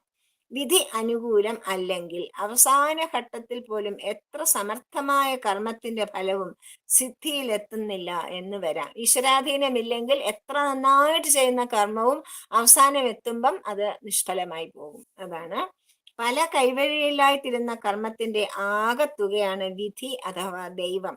ലോകകർമ്മം എക്കാലത്തും ഈ ദൈവത്തിന് അധീനമാണ്. അധിഷ്ഠാനമായ സർവേശ്വരനെ ശരണം പ്രാപിക്കുകയല്ലാതെ ഈ ദൈവത്തിന്റെ പിടിയിൽ നിന്നും രക്ഷപ്പെടാൻ അന്തിമമായി വേറെ മാർഗമൊന്നുമില്ല. ദൈവം എന്ന് പറയുന്നത് നമ്മളുടെ പരബ്രഹ്മം അല്ല. അത് പരബ്രഹ്മം എന്ന് പറഞ്ഞാൽ നമ്മുടെ ആശ്രയം, അധിഷ്ഠാനമാണ്.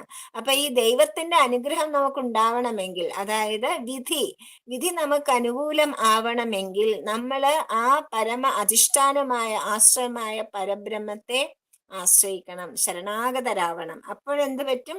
ആ ഭഗവാൻ ഈ കർണങ്ങളെ, 5 ഹേതുക്കളെയും നമുക്ക് അനുകൂലമാക്കി തരും. അതാണ് മനുഷ്യന്റെ ഏത് കർമ്മവും സഫലമാകുവാൻ ഈ 5 പ്രധാന ഹേതുക്കൾ വേണം എന്ന് വ്യക്തമായിരിക്കെ ഞാനാണ് കർമ്മം വിജയിപ്പിച്ചത് എന്ന് അഹങ്കരിക്കുന്നുവെങ്കിൽ ഏറ്റവും വലിയ ബുദ്ധിഹീനനാണ് അവൻ എന്നാണ് ഭഗവാൻ പറയുന്നത്. ഞാനാണ് എല്ലാ കർമ്മവും ജയിച്ചത്, ഞാനാണ് ശ്രേഷ്ഠൻ, ഞാനാണ് കേമൻ, ഞാൻ പഠിച്ചുകൊണ്ട് പാസ്സായി എന്നൊക്കെ പറയുന്നവര് ബുദ്ധിഹീനനാണെന്നാണ് ഭഗവാൻ പറയുന്നത്. കാരണം ഭഗവാൻ ഈ 5 പ്രധാന ഹേതുക്കളുണ്ട്. ഒരെണ്ണം കുറഞ്ഞു പോയാൽ കാര്യം നടക്കില്ല, കാര്യസിദ്ധി ഉണ്ടാവില്ല. അതാണ് ഭഗവാൻ പറയുന്നത്. തത്രൈവം സതി കർത്താരം ആത്മാനം കേവലം തുയഃ പശ്യത്ത കൃതബുദ്ധിത്വാത് സപശ്യതി ദുർമതീം. തത്രൈവം സതി കർത്താരം ആത്മാനം കേവലം തുയഃ പശ്യത്ത കൃതബുദ്ധിത്വാത് തത്സപശ്യതി ദുർമതീം. ഏവം സത്, ഏത് കർമ്മത്തിന്റെയും ഫലസിദ്ധിക്ക് ഇങ്ങനെ 5 ഘടകങ്ങൾ കൂടിയേ തീരൂ എന്നിരിക്കെ തത്ര, ആ കർമ്മ വിഷയത്തിൽ കർത്താരം ആത്മാനം തു, കർത്താവായ ജീവാത്മാവിനെ കേവലം മാത്രം പശ്യതി, ആര് കാണുന്നുവോ, അകൃത ബുദ്ധിയാ, സത്യത്തെ അന്വേഷിച്ച് ഉറപ്പിച്ചിട്ടില്ലാത്തത് കൊണ്ട്, സ ദുർമതി, മായയിൽപ്പെട്ടുഴലുന്ന ഒരു ദുഷ്ടബുദ്ധിയാണ് അയാള്, കർമ്മരഹസ്യം കാണുന്നവനല്ല എന്നാണ് ഭഗവാൻ പറയുന്നത്. അതായത് ഏത് കർമ്മത്തിന്റെയും കർമ്മ ഫലപ്രാപ്തിക്ക് ഈ 5 ഹേതുക്കളും വേണം. അത് വേണ്ട അത് കാണാതെ ഒന്നിനെ മാത്രം ആശ്രയിച്ച് ഞാനാണ് ചെയ്യുന്നത് എന്നൊക്കെ പറയുന്ന ആൾക്കാര് ദുർബുദ്ധികൾ എന്നാണ് ഭഗവാൻ പറയുന്നത്. സ പശ്യതി ദുർമതി, അത് ദുർമതിയാണ്, ദുർബുദ്ധിയാണ്. അവർക്ക് കാണാൻ പറ്റില്ല, കർമ്മത്തിന്റെ രഹസ്യമെന്ന് അവർക്ക് മനസ്സിലാവില്ല. കർമ്മമയമാണ് ജീവിതം. കർമ്മവും പ്രതികർമ്മവുമായിട്ടാണ് ജീവിതം മുന്നോട്ട്. നമ്മളൊരു കർമ്മം ചെയ്താൽ അതിന് ആക്ഷൻ റിയാക്ഷൻ അത് വന്നുകൊണ്ടേയിരിക്കും, അല്ലേ? കർമ്മമയമാണ് ജീവിതം. കർമ്മവും പ്രതികർമ്മവുമായിട്ടാണ് ജീവിതം മുന്നോട്ട് നീങ്ങുന്നത്. എല്ലാ കർമ്മങ്ങളും നമ്മൾ ചെയ്യുന്നു, അതിന് അനുകൂലമോ പ്രതികൂലമായ ഓരോ ഫലങ്ങൾ വരുന്നു. അതൊക്കെ അനുഭവിച്ചുകൊണ്ടാണ് നമ്മൾ മുന്നോട്ട് നീങ്ങുന്നത്. പക്ഷെ ഞാൻ അനുഭവിക്കുന്നു എന്നിങ്ങനെ ജീവാത്മാവിൽ മാത്രം കർത്തൃത്വവും ഭോക്തൃത്വവും ആരോപിച്ച് മോഹബദ്ധരായി ഭവിക്കുന്നു. നമ്മള് കർമ്മരഹസ്യം അറിയാത്തതുകൊണ്ട് ഞാനാണ് കർത്താവ്, ഞാനാണ് ഭോക്താവ് എന്ന് പറഞ്ഞ് നമ്മള് മോഹബദ്ധര, അത് മായയിൽ മുഴുകി കഴിയുന്നു. അത് നിമിത്തം തന്നിലും അന്യരിലും പുണ്യവും പാപവും ഒക്കെ സങ്കല്പിച്ച് ക്ലേശിക്കാനിടവരുന്നു. അതുകൊണ്ടാണ് നമുക്ക് ക്ലേശങ്ങൾ ഉണ്ടാവും. എന്താണ് ക്ലേശം? എന്നെ കണ്ടില്ലേ, അങ്ങനെ പറഞ്ഞു, അത് കഷ്ടായിപ്പോയില്ലേ, എന്നെ അങ്ങനെ പറയാമോ? അല്ലെങ്കിൽ നമ്മൾ അവരെ പറ്റി പറയും. എന്തുകൊണ്ടാണ്? നമുക്ക് ഈ കർത്തൃഭാവവും ഭോക്തൃഭാവവും ഉള്ളതുകൊണ്ട്, നമ്മളാണ് അനുഭവിക്കുന്നത് എന്നുള്ള ഭാവം ഉള്ളതുകൊണ്ട്. അപ്പൊ അത് നമുക്ക് ക്ലേശം ഉണ്ടാക്കും, ഇല്ലേ? ഇതാണ് സംസാര ബന്ധം എന്ന് പറയുന്നത്. നമ്മുടെ തന്നെ ജീവിതം, നമ്മൾ സംസാര ബന്ധത്തിൽ തന്നെ കിടക്കുന്നവരാണ്. നേരെ മറിച്ച് കർമ്മ രഹസ്യം ധരിച്ചയാൾ ശാശ്വതമായ അധിഷ്ഠാനത്തിന്റെ ഒരു ശക്തിസ്ഫുരണം മാത്രമാണ് താനെന്നറിയുന്നു. ജീവാത്മാവ് ആയ താൻ പരമാത്മാവിന്റെ ഒരു സ്ഫുലിംഗം മാത്രമാണ്, ഒരു തരി മാത്രമാണെന്ന് അറിയുന്നു. അതറിയുന്നു കഴിയുമ്പോഴോ അധിഷ്ഠാന ശക്തി ഉണ്ടാക്കിയതാണ് കരണങ്ങളെന്ന് അയാൾക്ക് മനസ്സിലായി. എല്ലാ ഉപകരണങ്ങളും, അതായത് വാക്ക്, ദേഹം, പിന്നെ ഇതെല്ലാം തന്നെ കരണങ്ങൾ. ആ കരണങ്ങളൊക്കെ മനസ്സ്, ഇതൊക്കെ ഭഗവാൻ തന്നെ, അത് ജീവാത്മാവിന് പരമാത്മാവ് നൽകിയതാണ് എന്ന് മനസ്സിലാകുന്നു. അധിഷ്ഠാന സത്യത്തിന്റെ പൂർണ്ണ നിയന്ത്രണത്തിലാണെന്ന് അറിഞ്ഞുകൊണ്ട് കർണചേഷ്ടകൾ കൊണ്ടെല്ലാം താൻ ആ സത്യത്തെ ആരാധിക്കുകയാണെന്ന് ഭാവന ചെയ്യുന്നു. അപ്പൊ അങ്ങനെ അറിഞ്ഞ ഒരാൾ എന്ത് ചെയ്യുന്നു? തനിക്ക് നൽകിയിരിക്കുന്ന ഈ പിന്നെ കരണങ്ങൾ കൊണ്ട്, ഉപകരണങ്ങൾ കൊണ്ട് ചേഷ്ടകൾ എന്ന് വെച്ചാൽ ചലനങ്ങൾ അല്ലെങ്കിൽ കർമ്മങ്ങൾ, എല്ലാ കർമ്മങ്ങളും ചെയ്യുന്ന എന്തിനു വേണ്ടിയിട്ടാണ്? ആ സത്യത്തെ അറിയുവാനായിട്ട്, ആ സത്യാന്വേഷണത്തിന് വേണ്ടി മാത്രം ആ ആശ്രയഭൂതനായ അധിഷ്ഠാനമായ ശക്തി നൽകിയ എല്ലാ കരണങ്ങളും ഈ കർത്താവ് എന്തിനു വേണ്ടി ഉപയോഗിക്കുന്നു? എല്ലാ ചേഷ്ടകളും, എല്ലാ കർമ്മങ്ങളും, എല്ലാ ചലനങ്ങളും ആ സത്യത്തെ അന്വേഷിക്കുന്നതിന് വേണ്ടി മാത്രം ഉപയോഗിക്കുന്നു. കർണചേഷ്ടകൾ കൊണ്ടെല്ലാം ആ സത്യത്തെ ആരാധിക്കുകയാണെന്ന് ഭാവന ചെയ്യുന്നു. ഈ ബോധ്യം വന്ന ആൾക്ക് എല്ലാ പ്രപഞ്ച ഘടകങ്ങളുടെ കർമ്മചലനങ്ങളും ഭഗവാന്റെ നിയന്ത്രണത്തിനാണെന്ന് തെളിയും. എല്ലാം ഭഗവാൻ വിചാരിക്കാതെ ഒന്നും നടക്കില്ല എന്നൊക്കെ നമ്മൾ വായ കൊണ്ട് പറയും. അത്രയൊക്കെ അറിഞ്ഞിട്ടോ അത്രയൊക്കെ നമുക്ക് ബോധം ഉണ്ടായിട്ടാണെന്ന് പറയില്ല, വാ കൊണ്ട് പറയും. ഒരു പുല്ല് കളിക്കണമെങ്കിൽ പോലും ഭഗവാൻ വേണ്ടെന്നൊക്കെ നമ്മൾ വാചകമൊക്കെ അടിക്കും. പക്ഷെ നമ്മൾ അത്രയ്ക്ക് ബോധവാന്മാരാണോ എന്ന് നമുക്കറിയില്ല. കാരണം അങ്ങനെ ബോധമുണ്ടെങ്കിൽ നമുക്ക് ഈ സങ്കടങ്ങളൊന്നും ഉണ്ടാവില്ലായിരുന്നു. ഞങ്ങൾ ഈ സങ്കടങ്ങളും നിരാശകളും ഒന്നും നമ്മളെ ബാധിക്കില്ലായിരുന്നു. അപ്പൊ നമുക്ക് വായ കൊണ്ടൊക്കെ പറയുന്നുണ്ടെങ്കിലും നമുക്ക് അതിനെപ്പറ്റി പൂർണ്ണമായ ബോധ്യം വന്നിട്ടില്ല. അപ്പം അതുകൊണ്ട് കർമ്മത്തിലോ ഫലത്തിലോ അയാൾ നേരിട്ട് ബദ്ധനായി ഭവിക്കുന്നില്ല. കാരണം എന്താണ്? എല്ലാം ഈശ്വരനാണ് ചെയ്യുന്നതെന്ന് അദ്ദേഹത്തിന് നന്നായിട്ട് അറിയാം. അതുകൊണ്ട് ആ ബോധ്യം വന്നതുകൊണ്ട് അദ്ദേഹം ബദ്ധനായി തീരുന്നില്ല. ഇതാണ് കർമ്മമോചനം എന്ന്. എങ്ങനെയാണ് കർമ്മമോചനം അപ്പൊ ഉണ്ടാകുന്നത്? എല്ലാം ചെയ്യുന്നത് ഞാനാണെങ്കിലും ഇതൊന്നും ഞാനല്ല ചെയ്യുന്നത്. ഞാൻ കർത്താവല്ല, ഞാൻ ഭോക്താവുമല്ല. ആരാണ് കർത്താവും ഭോക്താവും? എൻ്റെ അധിഷ്ഠാനമായ ആത്മാവ്, ജീവാത്മാവായ എൻ്റെ അധിഷ്ഠാനമായ പരമാത്മാവാണ് ഇതിനെയൊക്കെ ഹേതുഭൂതൻ എന്നറിയുന്നത് കൊണ്ട് അദ്ദേഹം കർമ്മമോചനം നേടുന്നു. കാരണം കർമ്മഫലത്തിൽ കാംക്ഷയമില്ലല്ലോ. അതാണ് കർമ്മമോചനം എന്ന് പറയുന്നത്. കർമ്മം ചെയ്താലും കർമ്മഫലം അദ്ദേഹത്തെ ബാധിക്കില്ല. കർമ്മം ചെയ്താലും കർമ്മഫലം ബാധിക്കാതിരിക്കണമെങ്കിൽ കർമ്മഫല ഇച്ഛയില്ലാതെ ഉപകരണമാണ് ഞാൻ, ആ പരമാത്മാവിന്റെ ഉപകരണമായ ജീവാത്മാവ് മാത്രമാണെന്നുള്ള ബോധത്തോടുകൂടി നമ്മൾ ജീവിക്കുമ്പോഴാണ് നമുക്ക് ഈ കർമ്മമോചനം ഉണ്ടാകുന്നത്. അത് നേടാതെ മോഹിച്ചു പോകുന്നവനാണ് ദുർമതി. അതായത് ഈ കർമ്മമോചനം നേടാതെ, അല്ലാതെ ദുർമതി എന്ന് വെച്ചാൽ ദുഷ്ടൻ എന്നല്ല അർത്ഥം, ദുർമതി എന്ന് വെച്ചാൽ ദുർബുദ്ധി, ബുദ്ധി ഉറച്ചിട്ടില്ല. കാരണം ബുദ്ധി എന്താണ്? ഞാനാണ്, ഈശ്വരനെ അറിയുന്നില്ല. അതായത് ആ അധിഷ്ഠാനത്തെ, ആശ്രയത്തെ അറിയാതെ ഞാനാണ് കർത്താവ്, ഞാനാണ് ഭോക്താവ്, ഞാനാണ് എല്ലാ കർമ്മഫലവും എനിക്കാണ് കിട്ടേണ്ടത് എന്നുള്ള ഭാവത്തിൽ ആരാണോ വർത്തിക്കുന്നത് അയാളെയാണ് ദുർമതി എന്ന് ഭഗവാൻ ഇവിടെ പറയുന്നത്.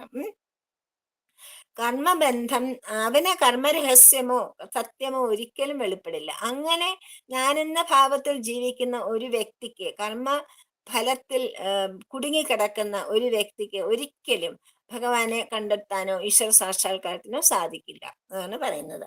കർമ്മബന്ധം ജീവാത്മാവ് കർമ്മ രൂപത്തിലും ഭോക്തൃരൂപത്തിലും കർമ്മവുമായി കൂട്ടിപ്പിടയുന്നതാണ് കർമ്മബന്ധം എന്ന് പറയുന്നത്. അത് ജീവാത്മാവ് ഞാനാണ് ഭോക്താവ്, ഞാനാണ് കർത്താവ് എന്ന് പറഞ്ഞ് നിൽക്കുന്നു.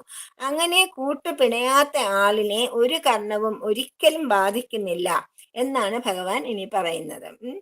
യസ്യ നാഹം കൃതോ ഭാവ ബുദ്ധിർ യസ്യ വലിപ്യതേ ഹത്വാപി സ ഇമാൻ ലോകാൻ ന ഹന്തി ന നിബധ്യതേ. യസ്യ നാഹം കൃതോ ഭാവ, യസ്യ ആർക്കാണോ, നാ അഹം ന അഹം കൃത, ന അഹം കൃത എന്നാണ് അതിന്റെ പിന്നെ ഛേദം. അഹം കൃതോ നാഹം കൃതോ ഭാവ, അതായത് അഹംകൃതോ ന ഭാവ, ഞാനാണ് ചെയ്യുന്നതെന്നുള്ള കർത്തൃഭാവം ഇല്ലാത്ത ആൾ. യസ്യ ബുദ്ധി, ആരുടെ ബുദ്ധിയാണോ, ന ലിപ്യതേ, ഫലചിന്തയിൽപ്പെട്ട് സംഘബദ്ധമാകാതിരിക്കുന്നത്, സ ആത്മാനുഭാവമുള്ള അവന് ലോകത്ത് ഈ കാണുന്ന പ്രാണികളെ എല്ലാം ഹത്വാ അഭി കൊന്നാൽ പോലും ന ഹന്തി ആരെയും കൊല്ലുന്നില്ല, ന നിബദ്ധതേ പുണ്യപാപം കൊണ്ട് ബദ്ധനായി തീരുന്നില്ല. ആർക്കാണോ ഞാൻ ചെയ്യുന്നു എന്ന കർത്തൃഭാവം ഇല്ലാത്തത്, ആരുടെ ബുദ്ധിയിലാണോ ഫലചിന്തയ്ക്കുള്ള സംഘബദ്ധം ആകാതിരിക്കുന്നത്, ആത്മാനുഭാവമുള്ള അയാൾ ഈ കാണുന്ന പ്രാണികളെയെല്ലാം കൊന്നാൽ പോലും, മനസ്സിലാവുന്ന എന്താണ്, ആരും ആരെയും കൊന്നിട്ടുമില്ല കൊല്ലുന്നുമില്ല, പുണ്യ പാപ ചിന്ത കൊണ്ട് ബദ്ധനായി ഭവിക്കുന്നുമില്ല എന്നയാൾക്ക് മനസ്സിലാവും. കാരണം ഇതെല്ലാം വെറും മായയുടെ പ്രഭാവമാണെന്ന് അദ്ദേഹത്തിന് മനസ്സിലാവും. ന ഹന്തിന നിബധ്യതേ, കർത്തൃഭാവവും ഫലചിന്തയും വെടിഞ്ഞ ആൾ വ്യക്തമായ ആത്മാനുഭവത്തിന് പാത്രമായി തീരുന്നു. അതോടെ താനും മറ്റു കാണുന്ന സർവ പ്രാണികളും ജഡശരീരങ്ങളല്ല, ചേതനാത്മാവാണെന്ന് തെളിയുന്നു. ശരീരമുണ്ടെങ്കിലും ഈ ശരീരമല്ല ഞാൻ എന്നുള്ള ബോധം ഉണ്ടാകുന്നു. എല്ലാ ജീവാത്മാക്കൾ, എല്ലാ പ്രകൃതിയിലുള്ള എല്ലാ വസ്തുക്കൾക്കും ശരീരമുണ്ട്. ശരീരമില്ലാതെ പറ്റില്ലല്ലോ. അത് കരണമല്ലേ, ശരീരമാണ് കരണം, കരണമില്ലാതെ പറ്റില്ല. പക്ഷെ അയാൾക്ക് ഈ കരണങ്ങളെല്ലാം തന്നെയും പിന്നെ ജഡശരീരങ്ങളല്ല, എല്ലാത്തിൻ്റെയും അതിൻ്റെ ഉള്ളിലിരിക്കുന്ന ആത്മാവിനെയാണ് അദ്ദേഹം കാണുന്നത്. ആത്മാവിനൊരു കേടും വരുത്തുവാൻ ആർക്കും സാധിക്കില്ല. ആരും ഒന്നും ചെയ്തില്ലെങ്കിലും ജഡം സദാ ദീർണിച്ച് രൂപം മാറിക്കൊണ്ടേയിരിക്കും. നമ്മുടെ ജഡശരീരം തന്നെ നമ്മൾ ഒന്നും ചെയ്യാതെ ഒരു സ്ഥലത്ത് ഇരിക്കുകയാണെന്നിരിക്കട്ടെ, എന്നാൽ തന്നെയും ദിവസം പ്രതി നമ്മുടെ ശരീരത്തിന് എന്തൊക്കെ മാറ്റങ്ങൾ ഉണ്ടാവും. അത് ഓരോ ദിവസവും അതിന്റെ പ്രായം കൂടിക്കൊണ്ടുവരും, അതിന്റെ അവസ്ഥകൾ കൂടിക്കൊണ്ടുവരും. ഒന്നും ചെയ്താലും ചെയ്തില്ലെങ്കിലും അതിന് പിന്നെ ഓരോ മാറ്റങ്ങൾ ഉണ്ടായിക്കൊണ്ടിരിക്കും. പക്ഷെ അതിനുള്ളിലിരിക്കുന്ന ആത്മാവിന് ഒരു മാറ്റവും ഉണ്ടാവില്ല. അത് സദാ അങ്ങനെ തന്നെ ഇരിക്കും. ഒരു ജീർണതയും ആത്മാവിനെ ബാധിക്കില്ല. വസ്തുസ്ഥിതി ഇതാണെങ്കിൽ ആർക്ക് ആരെ കൊല്ലാൻ കഴിയും? കൊല്ലണമെന്ന് കരുതിയാൽ പോലും ആർക്കും ആരെയും കൊല്ലാൻ കഴിയില്ല എന്നതാണ് വസ്തുത. എനിക്ക് ആരെയും കൊല്ലുവാനോ ഉപദ്രവിക്കാനോ ഒരിക്കലും കഴിയുകയില്ലെന്ന ബോധ്യം വരുത്തുന്ന ദൃഢമായ വസ്തുബോധമാണ് ശരിയായ അഹിംസ. എനിക്ക് ആരെയും കൊല്ലാൻ കഴിയുകയില്ല, ഉപദ്രവിക്കാൻ കഴിയുകയില്ല എന്നുള്ള ദൃഢമായ വസ്തുബോധം. ഈ വസ്തുബോധത്തിലെത്തിയാൽ തൻ്റെ ഒരു പ്രവൃത്തിയിലും ആ ജ്ഞാനിക്ക് കർത്തൃബോധം ഉണ്ടായിരിക്കുന്നതല്ല. കർത്തൃബോധം എന്ന് വെച്ചാൽ ഞാനാണ് ചെയ്യുന്നതെന്നുള്ള ഭാവം, ഞാനാണ് കർത്താവ്. അങ്ങനെ വന്നാൽ പിന്നെ ഫലസംഘത്തിന്റെ പ്രശ്നം ഉദിക്കും. ഞാനാണ് കർത്താവ് എന്ന് ഭാവിച്ചു, ഞാനാണിത് ചെയ്തത്, ഞാനാണ് നന്നായിട്ട് പരീക്ഷ ചെയ്തത്, അപ്പൊ എന്റെ റിസൾട്ട് നന്നായി വരും, അങ്ങനെയല്ലേ നമ്മൾ ഭാവിക്കുന്നത്. നമ്മൾ അതിന്റെ ഫലം കാക്ഷിക്കുന്നു, ഫലം സ്വീകരിക്കുന്നു. പക്ഷെ ഇങ്ങനെയുള്ള ജ്ഞാനിക്ക് ആ കർത്തൃഭാവം ഇല്ലാത്തത് കൊണ്ട് അതിന്റെ ഫലത്തെപ്പറ്റി യാതൊരു ചിന്തയുമില്ല. പിന്നെ അതിനകത്ത് സംഘമില്ല, ഫലസംഘമില്ല, ഫലത്തിനോട് കാംക്ഷയില്ല, ഫലത്തിനോട് മമതയുമില്ല. എന്ത് വന്നാലും കുഴപ്പമൊന്നുമില്ല. അങ്ങനെ കർമ്മം ചെയ്യാത്തയാൾ എന്ത് ഫലമായി, അങ്ങനെ കർമ്മം ചെയ്യുന്നു അങ്ങനെ വിചാരിക്കുന്നില്ല, ഞാനാണ് കർത്താവ് എന്ന് വിചാരമില്ല. അപ്പൊ ഒരു കത്തി, ഒരു ഡോക്ടർ ഒരു കത്തി ഉപയോഗിക്കുന്നു, കത്തിക്ക് ഡോക്ടറല്ലേ കത്തി ഉപയോഗിച്ചത്, കത്തി ഒരു കരണം മാത്രമാണ്, ഒരു ഉപകരണം മാത്രമാണ് അല്ലേ.